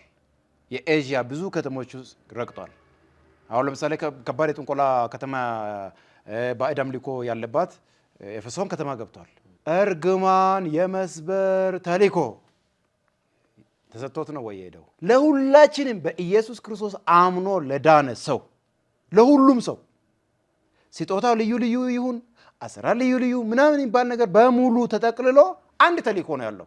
አብ የላከው የናዝሬቱ ኢየሱስ ክርስቶስ ለሰው ልጅ ኃጢአት በቀራንዮ መስቀል ላይ ተሰቅሏል። የኃጢአት ዕዳ ዋጋ ተከፍሏል። በእርሱ የሚያምን የዘላለም ሕይወት አለው። ኢየሱስ ክርስቶስ ደግሞ ተሰቅሎ አልቀረም፣ ሞተ። በሦስተኛ ቀን ከሙታን የሚያምኑትን ሊያጽድቅ በአብ ቀኝ ተቀመጠ። ዳግም ተመልሶ ይመጣል። ይሄኛው ብቸኛ ተልእኮ ነው ያለን። ይሄን የመስበክ ተልእኮ ብቻ ነው ያለን። ይሄ ነው አሁን ይሄን ተልእኮአችን ምንድነው የምለውን እኮ በቀላሉ የወንጌላውያን የሃይማኖት መግለጫ ላይ ሄዶ እኮ ማየት ይቻላል። ሰማይና ምድርን በፈጠረ በእግዚአብሔር ልጅ ይሄ ሶን በቃ አለቀ። ይሄ ነው ተልእኮአችን። የኢየሱስ ክርስቶስን አዳኝነት መስበክ ተልእኳችን ኃጢአተኛን በኢየሱስ ክርስቶስ አምኖ ወደ እግዚአብሔር ጽድቅ እንዲመጣ ማድረግ ነው። እቺ ምድር ማጽራት ተልእኮ ለማንም አልተሰጠም። በነገራችን ላይ አንድን ከተማ ከእርግማን ነፃ የሆነች ከተማ የመገንባት የመመስረት ተልእኮ ኢየሱስ ክርስቶስ ለአንዱ ሐዋርያ አልሰጠም። በኢየሩሳሌም ይሁዳ ሰማሪያ እስከ ምድር ዳርቻ ምስክሮች ትሆኑና ከዛ ከተማ የገባችሁበትን ከተማ ሁሉ ከእርግማን ነፃ ታረጋላችሁ አልተባለ። ለሐዋርያቶቹ ያልሰጠውን ተልእኮ ለእኔም ለአንተም አይሰጥም። እኔ አይደለሁም ተልእኮ አለኝ ካልኩ ለምሳሌ በከተማ በተለያዩ ግዛቶች ላይ ሄጄ ከተማዎች ከእርግማን ነፃ የማድረግ ተልእኮ ይዣለሁ እንበል። ቻይና፣ ጃፓንም ሊበል፣ አውሮፓም ሊበል፣ የትም ሊሄድ ኢትዮጵያ ውስጥም የተለያዩ ወረዳዎች ላይ ግዛቶች ላይ ሊሄድ የጳውሎስ አገልግሎት ጋር ይገጥማል ወይ? መጥቶ ከሐዋርያቶቹ አገልግሎት ጋር ይገጥማል ወይ? ካልገጠመ ቁጭ ነው ማድረግ ያለብኝ። ምናልባት ውስጥ ላይ መናፍስትን የመለየት ስጦታና ወንጌል መስበክ አብሮ ተሰጥቶኝ ከወንጌል መስበክ ጋር አብሮ መናፍስትን የመለየት ስጦታ ተሰጥቶኛል። የሆነ ከተማ ላይ ሲገባ እዛ ከተማ ላይ ምን አይነት የመናፍስት አሰራሮችን እንዳሉ የመለየት ስጦታ አለኝ። ከዛ እሱን የተረጎምኩበት መንገድ ዞር አለ ከቃሉ ወዴት በቃ እኔ ተልእኮዬ ምናልባት መናፍስቶችን በየከተማው ላይ ስለሚለይ በየከተማው ላይ ያሉ መናፍስቶችን እንዲመታ ይሆናል ተልእኮዬ ወደ ማለት ተረጎምኩት ማለት ነው። ከኢትዮጵያ አንጻር አንድ ነገር ላንሳለኝ። እንግዲህ በተለይ የወንጌል አማኞች ወንጌል አማኞች እንግዲህ እኛ ወንጌል አማኞች ነን። ወንጌል ነው የምናምነው። በወንጌል በኢትዮጵያ ውስጥ ባለ በወንጌል ጉዞ ሜን ላይን ላይ ያሉ ቸርቾች የምንላቸው አሉ። ትልልቅ ስራ የሰሩ እነ ኤምኬሲ፣ እነ ቃለ ሕይወት፣ እነ መካነ ኢየሱስ በጣም ትልልቅ ስራ በአገሪቱ ላይ የሰሩ አሉ። ቀደምት የምንላቸው ሌሎችም ጭምር ቀደምት የምንላቸው ማለት ነው። በጣም 100 ዓመት ምናምን ያስቆጠሩ ቀደምት የምንላቸው በጣም ትልልቅ ስራ የሰሩ አሉ። አሁን ለምሳሌ መካነ ኢየሱስ ማንሳት ይችላል። በዛ ላይ መካነ ኢየሱስ ቤተክርስቲያን በኢትዮጵያ በተለያየ አይነት ግዛቶች ውስጥ እንመማቃቸው አሉ። ወደ ሌላው ገጠሮች ላይ ማለት ነው ቤተክርስቲያን ተክለው በማህበረሰቡ ቋንቋ መጽሐፍ ቅዱስ ተርጉሞ ማቃቸው አሉ። እኔ ቀርቤያቸው ማብሬ የሰራሁበት ማጋጣሚ ስላለ አሉ። እንደዛ የሰሩበትን ከተማ ብዙ ምዕመናኖችን ወደ ጌታ ያመጡ ብዙ ኃጢአተኞችን ወንጌል ሰብከው ወደ ጌታ ያመጡበትን ብዙ ቸርቾችን ብዙ አጥቢያዎችን የተከሉበት ከተማ ላይ እኔ ተነስቼ ዛሬ እቺ ከተማ እርግማን ስር ነችና እርግማን መስበር ብሄድ ማለት ነው እነሱ ከኔ በፊት የሰሩትን ስራና ብዙዎችን ወደ ጌታ ያመጡበትን ስራ ምን ያደረኩ ነው ያለሁት? ከምን የቆጠርኩ ነው ያለሁት? እንደዚህ ይሄ ሚዛናዊ ሆኖ መታየት ስላለበት ነው። ከምን እየቆጠርኩት ነው ያለሁት? ይሄ ሚዛናዊ ሆኖ መታየት መቻል አለበት። ከኔ በፊት በተለያየ ከተማ የተለያየ አባቶች ለወንጌል ተሰውተው ብዙ ነፍሳቶችን ወደ ጌታ አምጥተዋል። ብዙ የዳኑ ቅዱሳን በዛ ከተማ ላይ ያሉ። እኔ መጥቼ ብዙ የዳኑ ቅዱሳን ያሉበትን ከተማ ከእርግማን በታች ነው የከተማ ብዬ እርግማን ሰብርላቸዋለሁ ሲል ምን ማለት ነው? እኔ ኦኬ ምናልባት እዛ ከተማ ላይ በልዩ ሁኔታ ቤተክርስቲያንና ህዝብ ላይ ተጽዕኖ የሚያደርስ የጥንቆላ ወይ የመናፍስት አሰራር ካለ ልዩ ምርት ተቀብዬ ከሆነ ለዛ የምልጃ የጸሎት ቡድን ይዤ እሄዳለሁ። ከዛ ካለው ቅዱሳኖች ጋር አወራለሁ። በልዩ ሁኔታ እዚህ ከተማ ቅዱሳኖችና ቤተክርስቲያን ላይ ተጽዕኖ የሚያደርስ የመናፍስት አሰራር እንዳለ ጌታ አመልክቶኛል። እዚህ ከናንተ ጋር ጸልዬ የወንጌል ስራ ሰርተን ይሄን አሰራር ከከተማይቱ ላይ አነሳለሁ ብሎኛል ጌታ ብዬ አብራቸው ልሰራ እችላለሁ። ይሄ ምንድነው? መናፍስትን የመለየት ስጦታ በአግባቡ ላይ ስራ ላይ ዋለ ይባላል ማለት ነው። ቤተክርስቲያን ታነጸች። ግን ከዛ በፊት ኦልሬዲ ብዙ አማኞች ያሉበት ከተማ ብዙዎች አምነው ድነው በወንጌል ጉዞም ለሀገርም ጥቅም በረከት ሆነው ብዙ ቦታዎች ላይ የተማሩ ምሁራን የተነሱበት ከተማ ነደ እንደዛ ማለት ይክላል። እዚህ አሁን አንዳንድ ስጦታዎችና ጥሪዎች ምናልባት በዚህ አጋጣሚ አገልጋዮች ወጣቶች እንደንም ጎልማሳም ሌላውም ማለት ነው ጥሪ ስንቀበል ጥሪያችንን ስንለይ ከእግዚአብሔር ቃል አንጻር ይሄንን ጥሪ በሚያንጽ መልኩ አንደኛ ማህበረሰብን በሚያንጽ መልኩ፣ ሁለተኛ ቅዱሳንን በሚያንጽ፣ ሶስተኛ ከፊት ለፊት ያሉ ምዕመናን ወይም ክርስቲያኖች አባቶች የሰሩትንም ስራ ዋጋ በሚሰጥ መንገድ እንዴት ነው ማገለግለው የሚለው ነገር ታሳቢ ልናደርግ ይገባል። ስለዚህ እርግማን ሰበራ የሚባል ልዩ ቅባት፣ ልዩ ጥሪ፣ ልዩ ተልእኮ መጽሐፍ ቅዱስ ላይ ለማንም ተሰጥቶ አያውቅም። መጽሐፍ ቅዱስ ላይ ካልተሰጠ ደግሞ ለሌላም ላንተም አይሰጥም። ይሄ ነው እውነቱ። ስለዚህ አሁን በተዘዋዋሪ ማንሳት የሚገባን ጥያቄ የሚሆነው ስፔሻሊ አንድ ከተማ በተለያየ አይነት የመናፍስት አሰራር ላይ ልትወድቅ ትችላለች። አንድ ሀገር እንደዛ አይነት ነገር ሊኖረው ይችላል። ያንን አንዳንዶች ሲገልጹት እርግማን ነው ብለው ይገልጹታል። አሁን ሀገራችንም ካለችበት ሁኔታ አንጻር የድህነቷ ምክንያት እርግማን ነው። ስለዚህ የ100 ዓመት የ500 ዓመት እርግማን ነው የተነሳው እየተነሳ ያለው የሚል በመጽሐፍም ደረጃ ያሉ ነገሮች አሉና አንተ አሁን በመጽሐፍ ቅዱስ እይታ ውስጥ ሆነክ ከተማ አቀፍ ሀገር አቀፍ የሆኑ እርግማኖችን እንዴት ነው የምታየው? ሀገር አቀፍና ከተማ አቀፍ እርግማኖች ጋር ስንመጣ በተለይ ድህነት የሚባለው አሁን ለምሳሌ ኢትዮጵያ ባለፉ ጊዜያቶች ውስጥ በከፍተኛ ድህነት ውስጥ ነበረች፣ አለችም፣ ያለፈችም ነው። በዛ ውስጥ ነው ከዛ ከድህነት ለመውጣት ነው ስትራግል እያደረግን ያለው በተለያየ መንገድ አማኝም ሆነ አላማኝም። ይሄ ጂኦግራፊካሊ ካለንበት ሎኬሽንም አሁን ወደ ድህነት ስንመጣ ኦኬ ኢትዮጵያ የነበረችበት የድህነት ጥልቅ አሁንም ደግሞ እያለፈችበት ያለው የእርግማን ውጤት ነው ካልክ እርግማኑ ከእግዚአብሔር መጣ ነው ወይስ ከጠንቋይ መጣ ነው የምትለው? የመጀመሪያ መመለስ አለበት። ከጠንቋይ መጣ፣ ኢትዮጵያ ላይ በብዛት ጠንቋይ አለ ልትል ነው ማለት ነው። ከጠንቋይ መጣ ካልክ እሺ፣ ከጠንቋይ መጣን በሚለው ምን ያዝልህ ይላል። እኔ አይ ከእግዚአብሔር ነው መጣው ካልከኝ ደግሞ እግዚአብሔር አምላክ ኢትዮጵያ ከሌሎች የዓለም ሀገራቶች በልዩ ሁኔታ ያስቆጣችበትና እግዚአብሔር አምላክ በዛ እርግማን ስር ያቆየበት ምክንያት ከዱባይ አንጻር ይፈታልን እላለሁ። እኔ ከሳውዲ አረቢያ አንጻር ይፈታልን እላለሁ። ሳውዲ አረቢያ ከኢትዮጵያ ምን ልዩ ነገር ስላደረገች ነው በዛ ብልጽግና ውስጥ ያለችውና ኢትዮጵያ በዚህ ድህነት ውስጥ ያለችው?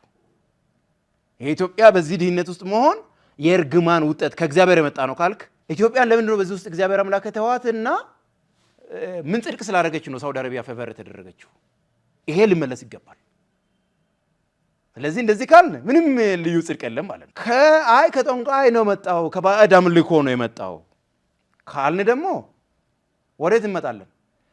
ኢትዮጵያ ውስጥ ያለ ባዕድ አምልኮ ሌላ ሀገር ላይ የሌለ ምን አለ? ወይም ደግሞ ሌላ ሀገር ላይ የሌለ ጥንቆላ ኢትዮጵያ ውስጥ ያለ ኢትዮጵያ እንደ ልዩ ሁኔታ ባዕድ አምልኮ አምላኪ ሀገር ሆኖ እርግማን የሚያመጣባት ምን ልዩ ነገር አለ? በነገራችን ላይ ወደ ባዕድ አምልኮ ወደሚባለው ነገር ከመጣን እንደውም ኢትዮጵያን ልዩ የሚያደርጋት አንድ ጥሩ ነገር አለ። ሌሎች ሀገራቶች ላይ በአደባባይ ቤተ መቅደስ ተሰርቶ በአደባባይ ላይ ሐውልት ቆሞ ባዕድ አምልኮት ይካሄዳል። እንደ ሀገር የሚያመልኩ አሉ ባዕድ አምልኮ። ኢትዮጵያ እንደዛ አይደለችም። እንደ ሀገር በሀገር ደረጃ አሁን ለምሳሌ ኤፌሶን ከተማን መጽሐፍ ቅዱስ እኮ ቅድም የጠቀስነው ቤተ መቅደስ አላት። አርጤሚስ ትልቅ ቤተ መቅደስ አላት። እንደዚህ ኦፊሻሊ ግሪክ ላይ ትልልቅ አማልክቶች አሉ። እነዛ ሀገሮች በፍልስፍና በስልጣኔ በዲሞክራሲ ፍልስፍና በሙሉ መሰረት የጣሉ ሀገራቶች አይደሉ እንዴ? ከባዕድ አምልኮ ስለራቁ ነው ከባዕድ አምልኮ እርግማን የመጣ ነው ምንል ከሆነ በዚህ መንገድ የምንፈታ ከሆነ ኢትዮጵያን በዚህ መንገድ የምንፈታበት ሁኔታ ካለ ቀጥታ ደግሞ ሌሎች ሀገራቶችን ሄደን እኩል ማየት አለብን። እዚህ ጋር ከኢትዮጵያ አውድ አንግል ብቻ ከሆነች ከጠባብ መስኮት ተነስተን አይደለም ይሄን ነገር ኢንተርፕሬት የምናደርገው። አሁን ችግሩ የመጣው እዚህ ጋር ነው። አንድ ሰው ታሪክ አያጠናም። ሌሎች ሀገራቶች የገቡበት የኢኮኖሚ የብልጽግና በዘመናት መካከል ስልጣኔ ይነሳል፣ ይወድቃል። የሆነ ሳል ላይ እነ ፋሪስ አሁን ኢራን የምንላቸው ሀገራቶች የሆነ ሳል ላይ ኃያል ነበሩ፣ የሆነ ሳል ላይ ወርደዋል። ኢየሩሳሌም ኃያል የነበረችበት የወረደችበት ጊዜ አለ። እነ ባቢሎን መንግስታት ኃያል ነበር የወረዱ። ከዛ እየመጣ ሮማ ኃያል የነበረችበት የወረደችበት፣ ግሪክ ኃያል የሆነችበት የወረደችበት አለ። አሁን አሜሪካ ኃያል ነች። በዘመናቶች መካከል እንደዚህ አሁን ማናቸው እነ ፈረንሳይ ሀገር እነ ሩሲያ ኃያል እንደዚህ የሚሆኑበት እንዲህ የተንገጫገጩበት ማለት ነው። ኤምፓየሮች ከፍ ያሉበት ዝቅ ያሉበት የሆነ ስልጣኔ ላይ የደረሱበት የዝቅ ያሉበት ሁኔታ አለ። አሁን ኢትዮጵያ ከነሱ አንጻር ልዩ ጣዖት ውስጥ ገብቷ ከእግዚአብሔር እርግማን ምድርቱ ላይ ስበው አምጥተው እንደዚህ የሚሰቃዩበት የሚባለው አፈታት ከታሪክም አንጻር ውድቅ ነው፣ ከመጽሐፍ ቅዱስም አንጻር ውድቅ ነው እያልኩ ያለሁት። አንደኛ ትክክለኛ የሆነውን ማለት ነው ትክክለኛ የሆነውን የሀሳብ አደረጃጀት የተከተለ አይደለም፣ ታሪክን የተከተለ አይደለም፣ መጽሐፍ ቅዱሳዊ ስርዓትን የተከተለ አይደለም።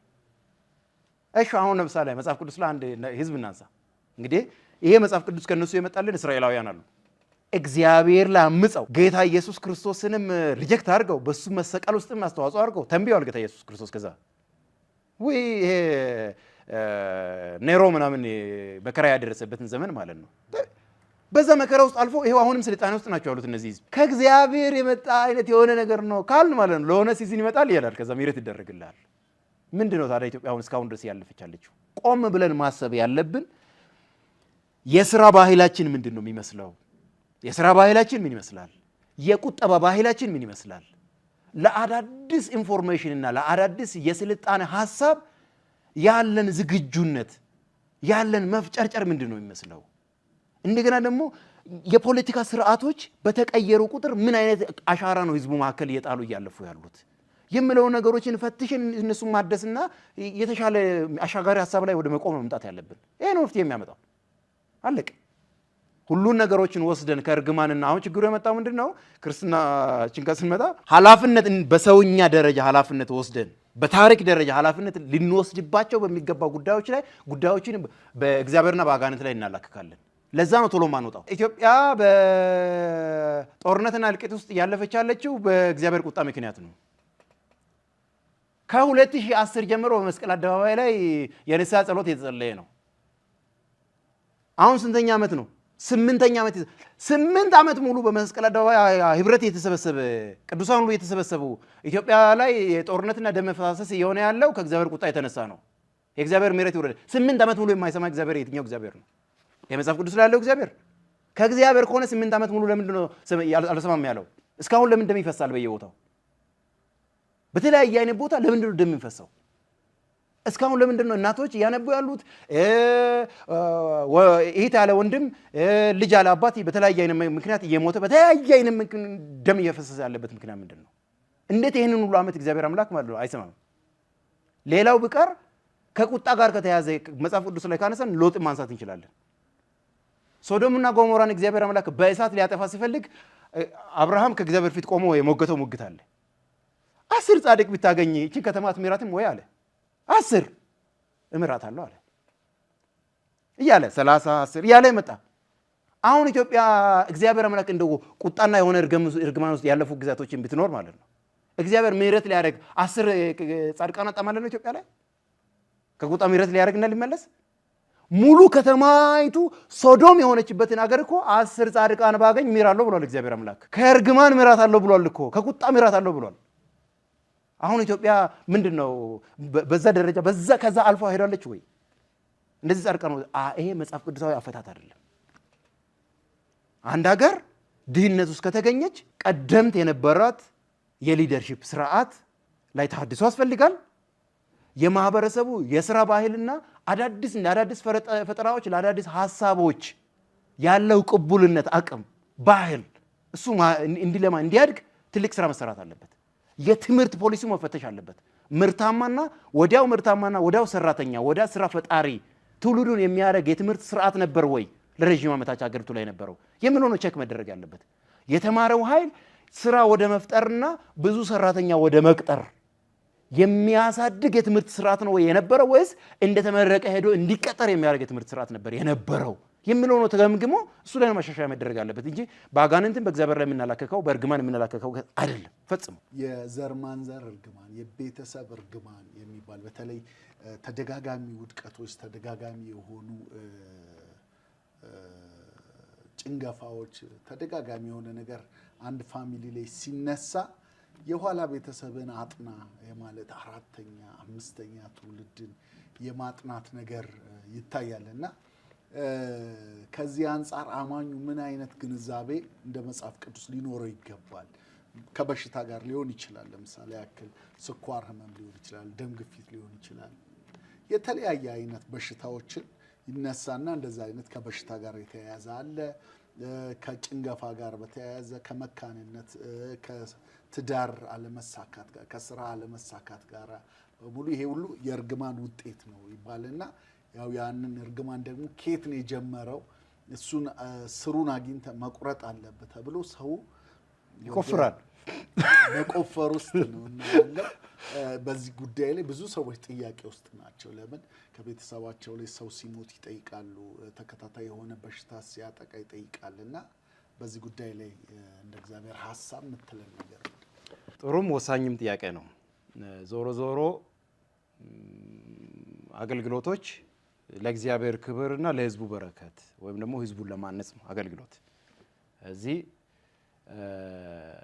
እንደ እግዚአብሔር ቃል አማኙ ውስጥም ሆነ ያልዳነ ሰው ውስጥም ያሉ ጥያቄዎች በእግዚአብሔር ቃል አድረስ የተደረጉ ሁሉ አድረስ መደረግ ያለባቸው ወይም ደግሞ መነገር አለበት ብዬ አምናለሁ እኔ።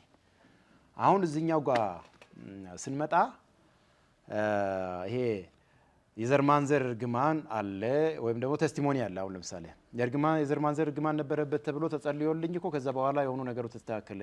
የሆነ መካንነት ነበረ ከእናት ዘር ከአባት ዘር ነው የተባለ ምናምን አክስቴ አጎቴ እንደዛ ነበሩ ከዛ ነፃ ወጣው ምናምን የሚባሉ ነገሮች አሉ። ቴስቲሞኒዎቹ ሙላ ወይም ደግሞ እንደዛም ሰዎች ያገለግላሉ። እንደገና ደግሞ አንዳንዱ እናትና አባቴ ወላጅ እናትና ወላጅ አባቴ ምናምን ያወጡብኝ ቃል ምናልባት ሳይሆን አይቀርም የሆነ ሰዓት ላይ ተናደው እንዲህ ሲሉኝ አስታውሳለሁ በህይወት በነበሩ ጊዜ። አሁን ከዛ የተነሳ ሳይሆን አይቀርም ልክ እንዳሉኝ ነው እየሆንኩ ያለሁት የሚሉም አሉ። አሁን ይሄ ጉዳይ አብዛኛው ክርስቲያን ስትራግል የሚያደርግበት ኬዝ ነው። ጤንነትም መካንነትም የስራ አቅጣጫ ላይ የሆነ ነገር ጀምሮ ፌል ማድረግ ምናምን እንደዚህ ነገሮች ብዙ አሉ። ይሄ ጉዳይ እንዴት ነው መጽሐፍ ቅዱስ ላይ አድረስ የሚደረገው የሚለው ጋር ስንመጣ ወንጌል ከኢየሩሳሌም ወጥቶ ሲሰበክ ሁለት ወገን ጋር ነው ሄደው። የወንጌል አቅጣጫው ሁለት ወገን ጋር ነው። አንደኛ አይሁድ ነው፣ ሁለተኛ አሕዛብ ነው። ሁለት ወገን ጋር ነው ቀጥታ ሄደው። ሁለት ወገን ጋር ሲሄድ ሁለቱም ወገን በወንጌል አምኖ ከዳነ በኋላ ሐዋርያቶች በጻፏቸው መልእክቶች ውስጥ የምንረዳው ቋንቋ አለ። ሁለቱም ወገን ጋር ለምሳሌ አንድ አይሁድ ከአይሁድ ባክግራውንድ የሆነ ሰው ከህግ ባክግራውንድ የሆነ ሰው ከዳነ በኋላ በክርስትና ውስጥ ትግል የሚሆንበት ስበት አለ። ያ ስበት ምንድን ነው?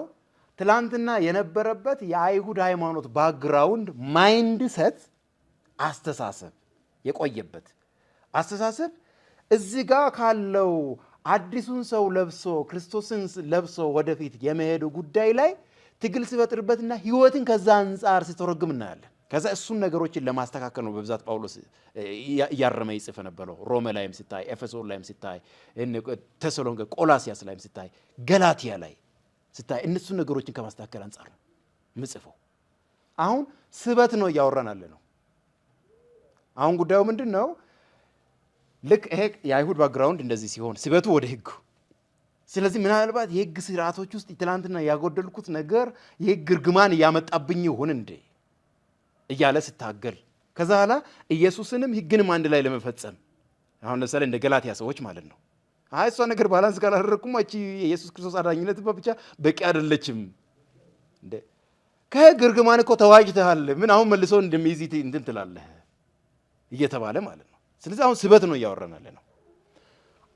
ከአይዛብ ባክግራውንድ የሆኑ ደግሞ ለአይዛብ ወንጌል ህግ ለሌላቸው በህሊና ህግ ውስጥ ለነበሩት ደግሞ የተሰበከው ወንጌል ጋር ደግሞ የመጡበት ባክግራውንድ የጣዖት አምልኮ፣ ዓለማዊነት፣ ሰሰኝነት፣ ምንዝርና ምናምን የሚባሉ የዛ ስርዓትና በዛ ምልልስ ምክንያት የገቡበት ማልቲፕል ነገሮች አሉ። የዛ ስበት አለ ከመጣ በኋላ አሁን የዛን ስበት ልክ በህይወት ውስጥ ሰው ያያል። ከዛ ልክ ያ ስበት ወሆን ነገሮችን ሲያይ ኢሚዲየትሊ ያን ነው የሚያስታውሰው የመጣበት ባክግራውንድ ማለት ነው። አሁን ችግሩ ያለው ለምሳሌ ሪፈረንስ ነው። አሁን እንግዲህ ማስተካከል አለብን። ምንድነው ሪፈረንስ? ምንድነው ሰውየው እየጠቀሰ ያለው? የሆነ ነገር ውስጥማ ከእናተ ዘር ከአባተ ዘር ሆኖ ሳይሆን አይቀርም። አሁን አገልጋዩ መጥቶ መጽሐፍ ቅዱስ ቅድም እንዳልነው ይሄ መናፍስትን በመለየት ስጦታ ላይ ሆኖ ብቻ ማውራት በመናፍስት በመለየት ስጦታ እንዲህ አይነት ነገሮች እንዲህ አይነት የመናፍስት ተጽዕኖ አያለው ይሄ ነገር ከዚህ ጋር ተያያዘ ነገር ነው ምናምን ብሎ ጸልዮ ማለፍ ወይም ደግሞ እዚህ አቅጣጫ ላይ ደግሞ ህይወቴ ላይ ሰይጣን ይሄን ነገር የሆነብኝ ከዚህ ነው እያለህ ነው ያለው እና አሳምኖ ይዞሃል ብሎ አእምሮው የማደስ ስራ በመስራት ፈንታ ነገሩን የማክሰፍ ስራዎች አሉ። ቅድም ያልናቸው አይነት አገልግሎት አይነቶች ጉዳዩን ያጮኩታል ነው። አሁን ከዛ አማኙ ጋር ደግሞ ስትመጣ አማኙ አክስቱ፣ አጎቱ፣ አያቱ ላይ በዛኛው መንግስት ውስጥ ያለውን ነው እንደ ጥቅስ እየጠቀሰ ያለው። ኤፌሶን ምዕራፍ 2 ላይ ደግሞ እያለ ያለው በኃጢአታችንና በበደላችን ሙታን በነበርን ጊዜ ሁላችንም የሥጋችንና የልቦናችንን ፍቃድ ያደረግን በዚህ ዓለም እንመላለስ ነበረ። ከዛስ በአየር ላይ እንደሚሰራው አለቃ ፈቃድ አሁን በማይታዘዙ ልጆች ላይ በሚሰራው አለቃ መንፈስ ፈቃድ እንመራ ነበረ። ስለዚህ አሁን እነሱ ላይ ጉዳዩ ቀጥሏል። እነሱ ላይ በእነሱ ዓለም ውስጥ የፈለገውን ነገሮችን ሊያደርግ ይችል ይሆናል። በተለይ ደግሞ በአምልኮት ሰበብ የተሳሰሩበት አይነት ሁኔታ ካለ ሊያደርግ ይችላል። ከዛ ሰው እዚህ ጋር የሆነ አይነት የህይወት ፈተናዎች ነገሮች ሲመጡ እግዚአብሔር ሆይ በዚህ ጉዳይ ላይ ፈቃድህ ምንድን ነው? የላይፍ ስታይል ችግር ከሆነ የላይፍ ስታይል የሰውየው የህይወት ጉዞ የህይወት ልምምድ አሁን ለምሳሌ በተለይ በዘመናዊ ዓለም የላይፍ ስታይል ዲዚዝ የሚባሉ ነገሮች አሉ። ሰውየው አመጋገቡ የሚያመጣበት ችግር አለ። ብዙ ነገሩ ላይ ችግር ያመጣል አመጋገቡ ሄዶ። አሁን ለምሳሌ ወንድ ላይ የወንድ ዘር ፍሬ ምርት ላይ የሚፈጥሩ ችግር የሚፈጥሩ አሉ። የሴት የማህፀን ላይ ችግር የሚፈጥሩ የአመጋገብ ስርዓቶች አሉ። ምናምን ብዙ ነገሮች አሉ። አሁን ላይፍ ስታይል ዲዚዝ ነው የሚባሉት። ስለዚህ ሰውየው ወደ ጌታ ከመጣ በኋላ አምኖ ድኖ በማን የህይወት ስርዓት ነው እየቀጠለ ያለው? ላይፍ ስታይሉ የማንን ነው እየተከተለ ያለው? እናንተ ክርስቶስን እንደዚህ ያልተማራችሁም በእነሱ አይነት ስርዓት አትቀጥሉ የተባለው ለዚህ ነው። እዚህ አሁን ጉዳዩ ምንድን ነው? ኢየሱስ ክርስቶስን እንደ ግል አዳኝ አድርጎ ተቀብሏል፣ ድኗል። የአስተሳሰብ ስርዓቱ በሙሉ ታች አያቱና ክስቱ አጎቱ ምናምን በሚከተሉት የኢየሱስ ስርዓት ነው የተከተለ ያለው። ያንን ስበት የሚያመጣ ነው። ከዛስ በሱ ፍቃድ በሚያደርጋቸው ነገሮች የሆነ አይነት ተጽዕኖ ህይወቱ ላይ ማየት ይጀምራል። ከዛ ኢሚዲየትሊ አይ በቃ መንፈስማ ከጨለማ መንግስት እስከ ብርሃን መንግስት ተከትሎ ይመጣ አያተ ላይ የነበረው እየሰራ ነው ወደሚል ድምዳሜ ነገሩ እየመጣ ያለው ማለት ነው። እዛ አሁን ምናልባት በእንደዚህ አይነት ስትራግል ውስጥ ያሉ ሰዎች ማድረግ ያለባቸው ነገር ምንድን ነው? ቀጥታ የክርስትና ቤዚክስ ጋር ነው መመለስ የሚያስፈልገው። አሁን ችግሩ ምንድን ነው ያለው? ለምሳሌ እንበል ፓስተር እኔ የጣዖት አምልኮ ምናምን እኛ ሀገር በአደባባይ የለም ብያለሁ። የሌላ ሀገራቶች ላይ ነው ያለው። እሱ ጣዖት አምልኮ ምናምን ባክግራውንድ ውስጥ የነበረ ውስጥ ነው የመጣሁት እንበል። ልክ እንደመጣሁ እዛ በነበርኩ ጊዜ የነበረውበት ባክግራውንድ የአእምሮ ስርዓት፣ የህይወት ስርዓት፣ የጋብቻ ስርዓት፣ የላይፍ ስታይል ስርዓቶች በሙሉ እርግፍ አድርጌ አዲሱን ባህል የክርስቶስን የወንጌልን ባህል ማለት ነው በራሴ ላይ ለመገንባት ማለት ነው ምን ያህል ራስን ለወንጌል ስርዓት አሳልፈ ሰጥቻለሁ። በህይወቴ ላይ ያለውን የእግዚአብሔርን ፈቃድ ለመረዳት ከቃሉ ለመማር ለመትጋት ምን ያህል ራስን አሳልፈ ሰጥቻለሁ። መጣው የኢየሱስ ዘላለም ሕይወት ተሰጠኛል አልኩ፣ ተቀበልኩኝ። ከዛ ጸጥ ብዬ ቆየሁ። ከዛ የሆነ ጊዜ ሲመጣ ሲያየኝ በኢየሱስ ክርስቶስ አምኜ ድኛለሁ። አጠቃላይ የህይወት ስርዓቴ ግን የሆነ ቦታ ነው ያለው። ከዛ የዛ ተጽዕኖ በተለያየ አይነት መንገድ ህይወት ላይ መታየት ይጀምራል። ላይፍ ስታይል ነው እያልኩ ነው ያለሁት። ላይፍ ስታይል ነው። እዚህ አሁንም ወንጌልን በየነ ዋና የዘላለም ሕይወትን ካገኘውማ ሌላው ነገር እዛ ይቆየኝ ምናምን የሚባለው ነገር ዋጋ ያስከፍላል። የዘላለም ሕይወትን አግኝተሃል። መዳንህን ዕለት ዕለት ወደምትፈጽምበት የህይወት ስርዓትና ዲስፕሊን ውስጥ መግባት አለብህ። ከዛ ከመጉደል የተነሳ የሚከተሉ የተለያዩ ነገሮች አሉ። አለቀ። ምንድነው ያደርካለሁ? ለዲያብሎስ እድል ፈንታ እየሰጠህ ነው ያለው አንተ። ይሄ ነው እንጂ እሱ መጥቶ ሰብሮ ገብቶ አይደለም ነው። ይሄ ነው ጉዳዩ። ከዚህ አንገለው። ሌላኛው ምናልባት ደግሞ አሁን በተለይ እናቴ በህይወት ባለች ጊዜ አባቴ በህይወት በነበረ ጊዜ እንደዚህ ብሎኝ ነበረ። በቃ አንቺማ አይከናወንልሽ እንደው ተቅበዝበዥ እንዲሁኝ ምናምን ብሎ ነበረ። ወይም ደግሞ በአይድ አምልኮም ነበረ ቤታችን ውስጥና በብዛት እንደዚህ አይነት ቃል ያወጡብኝ ነበር አስታውሳለሁ ምናምን የሚሉ ሰዎች አሉ።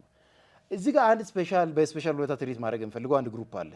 ስፔሻሊ የቤታቸው ውስጥ ጥንቆላ፣ መተት፣ አስማት፣ የባዕድ አምልኮ ካዳሚነት እንደዚህ አይነት ነገር ውስጥ ተሳትፎ የሚያውቁ ሰዎች አይምሯቸው ለረጅም ጊዜ ሰይጣናዊ ነገሮችን ለማሰላሰል ተጋልጦ የቆየ አይምሮ ነው። እንደ ሌላው ክርስቲያን አይደለም። ቸርች ከመጡ በኋላ ቤተክርስቲያን ከመጡ በኋላ እነዚህ ሰዎች ኢቭን መገለጡ እንኳን ቢያዩ ወደ መድረክ ማውጣት አይደለም የሚያስፈልገው። ትምት የእግዚአብሔር የመንፈስ ቅዱስ የጸጋ ስጦታ እንኳን ሼር ቢያደርጉ በእነሱ መገለጥ አምኖ እኮ ነው። እነዚህ ሰዎች ሰፊ የአእምሮ ተሐድሶ ክላስ ውስጥ ማለፍ አለባቸው ከሌሎች አማኝ በተለየ ሁኔታ። ለምን የነሱ አእምሮ ረጅም ጊዜ መናፍስታዊ አሰራሮችን በማስተናገድ በማሰላሰል የአጋንንታዊ ቋንቋዎችን እያስተናገደ የቆየ አእምሮ ነው። ሰፊ የተሐድሶ ፕሮሰስ ይፈልጋል። ከዛ የተነሳ ወዲያው መጥቶ ሰይጣን የሽንገላ ሐሳብ ያን እንደዚህ ያላስተዋታታሶችም እንደዚህ ነው ምናምን ሲላት አዎ ይላሉ። ለምን አይምሯቸው ሙሉ በሙሉ ገና ታድሶ አላለቀ። በዛ ተጽዕኖ ምክንያት እንዲህ ዋጋ የሚከፍሉ ሰዎች ይኖራሉ። ይሄኛው አንደኛው አንግል ነው። ሌላኛው ምንም የመንፈስ አሰራር ምንም ባዕድ አምልኮም ጥንቆላ መተት ምንም የሌለባቸው ደግሞ አሉ። እናትና አባት ልጅ ያሉ የሆኑ ነገሮች ተናግረዋል። እሱን እንደ ልዩ ሁኔታ መድረክ ላይ የሆነች እናት አሁን ለምሳሌ ወይ አንድ እህት ከሆነ ነገር ከአጋንንት ተጽዕኖ ነፃ ወጣችና ከዛ ተስቲሞኒ ምን እየመሰከረች ነው። እናቴ አንድ ጊዜ እንደዚህ ብሏኝ ነበረ። ከዛ በኋላ እኔ ህይወቴ ተመሰቃቅሎ ነበር። የእግዚአብሔር ሰው መጥቶ ጸለየልኝና ከዛ ቀን ጀምሮ በቃ እናቴ አባቴ የተናገሩብኝ የእርግማን ቃል ከላይ ላይ ተሰብሮ ይሄው ፍሬያማ ሆንኩኝ፣ ስራዬም ተሳካልኝ፣ መስሪያ ቤት ላይም ተሾምኩኝ፣ ይሄው ልጅም ወለድኩኝ፣ እግዚአብሔር ይመስገን ትላለች። ምስክርነት የሰጠች ነው። ከመድረክ ጉባኤ ውስጥ ቁጭ ያለችው አንደኛ ወዲያው አእምሮ ውስጥ ምንድነው መምጣት የሚጀምረው? አሁን የተለጠጡ ምስክርነቶችም ችግር የፈጠሩ ስለሆነ ነው። አሁን እዚህ ይሄን መጥቀስ ግዴታ የሆነው የተለጠጡ ምስክርነቶች ልክ ያልተበጀላቸው ከሷ ጋር በባክግራውንድም ማትገናኛ አንድ ጉባኤ ውስጥ ያለች እህት ወዲያው እኔንም እናትና አባቴ እኮ የሆነ ነገር እኮ ብለውኝ ያውቃሉ ብላ ማሰብ ትጀምራለች። ማን ነው የሚያሳስባት? ሬፈረንሱን ከእግዚአብሔር ቃል ወደ እናትና አባት ታሪክ ልክ ኤፌሶን ላይ ጳውሎስ ለጢሞቴዎስ ምንድነው ያለው? ወደ ተረተረትና ወደ ትውልድ ታሪክ ወደ ተለጠጠ ነገር ውስጥ እንዳያዳምጡ እንዲታዛቸው በኤፌሶን አስቀመጥኩ ይለዋል። እንዲያስጠነቅቃቸው የማይሆን ጂኖሎጂ ውስጥ እንዳይገቡ እዛ ጋር። ምክንያቱም አይሁዶች አሉ፣ አይሁድ ያልሆኑና አይሁድነትን የተቀበሉ መሀል ላይ ያሉ ግሩፖች አሉ፣ አይዛብ አሉ። ይሄ ወገን ነው አንድ ላይ ተቀላቅሎ እዛ ጋር ያለው። ስለዚህ ጂኖሎጂ ይቆጥራሉ ወደ ኋላ።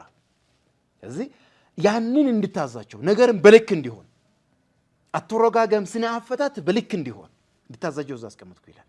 ስለዚህ አሁን እዚህ ጋር ልክ እንደዛ ጢሞቴዎስ አይነት ሜንቶርሺፕ ውስጥ ያልቆየ ጭንቅላት ምን ይሆናል? ወዲያው ማለት ማሰብ ትጀምራለች። እንደው እንደ አበሻ ወይም ደግሞ እንደ ኢትዮጵያዊ እናውራ። ኢትዮጵያም ኤርትራም ተመሳሳይ እዚህ ምስራቅ አፍሪካ ላይ ተመሳሳይ ካልቸር ነው ያለን።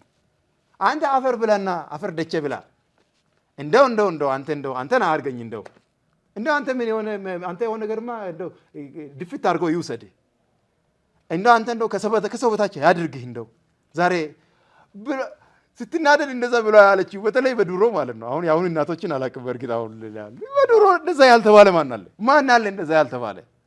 ስለዚህ ይሄ ሁሉ አፈር ደቼ በዛ ምክንያት ሊበላ ነው እንዴ? አይደል። ሐዋርያ ጳውሎስ ኤፌሶን 6 ምዕራፍ 1 እና 2 ላይ ማነው ኤፌሶን ምዕራፍ 6 ቁጥር 1 እና 2 ላይ እንደዚህ አለ። ስለ ልጆች ሆይ ለወላጆቻችሁ ታዘዙ፣ እሷም ፊተኛይቱና የተስፋ ቃል ያላት ትእዛዝ ነች አለ። መልካም እንዲሆንልህ በምድር ላይ እድሜህ እንዲረዝም መልካም ደግሞ እንዲሆንልህ እናትህና አባትህን አክብር። ካላከበርክ ትረገማለህ አይደለም። እግዚአብሔር አምላክ ከሰማይ በታች ያለውን ሰው ስርዓት ይዞ ማህበራዊ ግንኙነቱ ሚዛናዊ እንዲሆን፣ ስራ ቦታ ላይ ያለው ከሰዎች ጋር ያለው መስተጋብር ጤናማ እንዲሆን፣ እንደገና ደግሞ ዓላማ ላይ የተመሰረተ የህይወት ስርዓት እንዲመራ መርህን የማስታጠቅ በመርህ ነርቸር የማድረግ መርህን የመመገብ ስራ በቤተሰብ ውስጥ ነው ያስቀመጠው። በእናትና በአባት ላይ ነው ይህን ያስቀመጠው። አሁን ምንድነው እግዚአብሔር አምላክ በሌላ መንገድ አንድን መርህ ይዘህ እንድታድግ ዲሲፕሊን ይዘህ አንድ ሰው እንዲያድግ ለማህበረሰቡ የሚጠቅም ለእግዚአብሔር ክብር የሚውል ጥሩ ዕቃ እንዲሆን እግዚአብሔር አምላክ የመጀመሪያ የቅኝት ሮልን በቤተሰብ ውስጥ ነው ያስቀመጠው። በረከት ነው ዘጋ ያስቀመጠው። ያንን በመታዘዝህ መልካም ይሆንልሃል አንተ። ስለዚህ አሁን ሁለት ሴናሪዮ እንወስዳለን እዚህ ጋር። አንደኛው እናቱና አባቱ መሪ ማህበራዊ መስተጋብሩ እንዴት መሆን እንዳለበት፣ የሥራ ቦታ ያለው ስነ ምግባር፣ በዓላማ በትምህርት ቤት ያለው ዲሲፕሊን እያንዳንዱ እንዴት መሆን እንዳለበት ለልጃቸው የሚናገሩና ያንን ደግሞ እየተናገሩ የሚታዘዛቸው ልጅ ያላቸው አሉ። ይሰማቸዋል። ምናልባት አንዳንድ ልጆች እስከ ረጅም ዕድሜ አይሰሙምና ከሆነ ዓመት በኋላ ይነቃሉና አባታቸውን እናታቸውን ትእዛዝ ወደ ማድረግ ውስጥ ይገባሉ። አንዳንዱ ደግሞ ከልጅነት ጀምሮ ነቅቶም ያደርጋል። አሁን እንደዛ ያደገ ልጅ አለ። ወይ የማን ልጅ ነው ማን ነው ያሳደገው ይባላል። በጣም ካራክተሩ ምኑ ይደነቁበታል። የሚገርም እንደው ምን አይነት ጨዋ ቤተሰብ ነው ያሳደገው ይባላል። መልካም እየሆነለት ነው። ለማህበረሰቡ በረከት የሆነ ነው። ለሰዎች እረፍት የሆነ ነው። እዚህ ጋር ደግሞ የሚነገረውን ሁሉ ሪጀክት የሚያደርጋለ። አሁን አባትና እናትን አለማክበር እግር አንስቶ መሳደብ የምናምን ጉዳይ አይደለም ነው ጉዳዩ። ምንድነው እያደረገ ያለው ይሄ ልጅ? ሁሉንም ፕሪንሲፕል ለነገውን የሚገነባለትን ፕሪንሲፕል በሙሉ ይንቃል። ከዛ ነገ ሁሉንም ፕሪንሲፕል አክብሮ የተቀበለና በዛ ተኮትኩቶ ያደገው ልጅና ይሄኛውን አንድ ላይ ሲታገናኛቸው የሁለት ዓለም ሰዎች ናቸው። ስለተረገመ ነው ወይ ይሄ ልጅ የእናቱና የአባቱ እርግማን ሰርቶበት ነው? አይደለም። የእናቱና አባቱን መርህ ያለ ማክበር የመርህ ጥሰት ውጤት ነው ይሄ ነው እንጂ የእናትና የወላጅ እናትና አባት እርግማን ቃል ጉዳይ አይደለም ነው። አሁን ከመጽሐፍ ቅዱሳችን ምናልባት ካልሰፋ አንድ ምሳሌ ላንሳ። ጢሞቴዎስ እንደዚህ ይለዋል። ሁለተኛ ጢሞቴዎስ ምዕራፍ 3 ላይ አንተ ይላል ከልጅነት ጀምሮ በመዳን አቅጣጫ ዕውቀትን ሊሰጡ የሚችሉ መጽሐፍቶችን አውቀሃል ይላል። ቶራውን ማለት ነው፣ ብሉይ ኪዳኑ። ከልጅነት ጀምሮ በመዳን ዕውቀትን ሊሰጡ የሚችሉ መጽሐፍቶችን አውቀሃል። የእግዚአብሔር መንፈስ ያለበት መጽሐፍ ለተግሳጽ ልብንም ለማቅናት ምናምን ነገር ይጠቅማል። እዚህ አንተ በዚህ ደረጃ ተቃኝተህ እዚህ የደረስክ ሰው ይላል። አንድ በእናትህና በአያትህ የነበረውም ያ እምነት ደግሞ በአንተ እንዳለ አያለው። ይሄ ሁሉ እያወራ ያለው የኢንቫይሮንመንቱን ነርቸሪንግ ነው እያወራ ያለው። ያደገበት ኢንቫይሮንመንት ነርቸሪንግ ውጤት ነው። ከዛ ኋላ አሁን ጢሞቴዎስ መድረክ ላይ አወጣው። ከዛ በተቃራኒ ኢንቫይሮንመንት ላይ ያደገውን አምጣውና ከዛ የሚሆነውን ያቸው ምን አይነት ካራክተር ነው ዲስፕሌይ ሊያደርጉ የሚችሉት? ከርስድ ስለሆነ ነው ያኛው አይደለም። የዲስፕሊን ጥሰት ውጤቶች የሆኑ ብዙ ጉዳዮች አሉ። አንተ እባክህን እስኪታገባ ድረስ ራስህን ጠብቅ፣ በየቦታ ሄደህ እንዳትጋደም እባክህን ልጄ፣ ለእኛ ለቤተሰቦቻችንም ክብር ተጠንቀቅ። ምን እንትና ምናምን ከዛ ሰደ የሆነ ሳለ ኤችአይቪ ያዘው ተረግሞ ነው። የሆነ ቦታ ላይ ሴክሹዋሊ ትራንስሚትድ የሚባለው በልቅ ግንኙነት የሚተላለፉ በሽታዎች ያን እንግዲህ በብሉይ ኪዳንና በአዲስ ኪዳን ዘመን የነበሩ አይዛቦች በርኩሰትና በሴሰኝነታቸው ብዛት በተለያየ ነገሮች ውስጥ ገቡ የሚባሉ ነገሮች ማለት ነው። የላይፍ ስታይል ዲዚዝ ውስጥ ወደቀ፣ ራሱን አገኘ። እንደውም አሁን መጨረሻ ዘመን ላይ በጣም ለአእምሮ መተላለፍ ውጤት ለሆኑ ኃጢአቶች ላይም ወደቀ ሁላ ሄዶ ታዲያ ተረግሞ ነው። የመሬት ጥሰት ውጤት ናቸው እነዚህ። ፍሬ ነው በስጋ ዘራ መበስበስን አጨደ ነው የሚባለው። እንግዲህ ተመልካቾቻችን ከነብይ አዲስ ጋራ የነበረን በክፍል 3 ስለ እርግማን የመስበር ጥሪና ተልእኮ አለ ወይ፣ ወፍራም ቅባት የሚባል አለ ወይ፣ እንደገናም ደግሞ ከዘር ማንዘር የሚመጣ እርግማን፣ ከቤተሰብ የሚመጣ እርግማን በተለያየ መልኩ የሚገለጥ አለ ወይ፣ በቅዱሳን ላይ ይሰራሉ የሚለውን በጥልቀት ተመልክተናል። በቀጣይ ደግሞ ሌላ የምንመለከተው ነገር አለ። በተለይም እርግማን ማለት ምንድን ነው የሚለውን ከመጽሐፍ ቅዱሳችን አንጻር እንመለከታለን። ሳምንት እስከምንገናኝ ድረስ የእግዚአብሔር ጸጋ ከእናንተ ጋር ይሁን። ሻሎም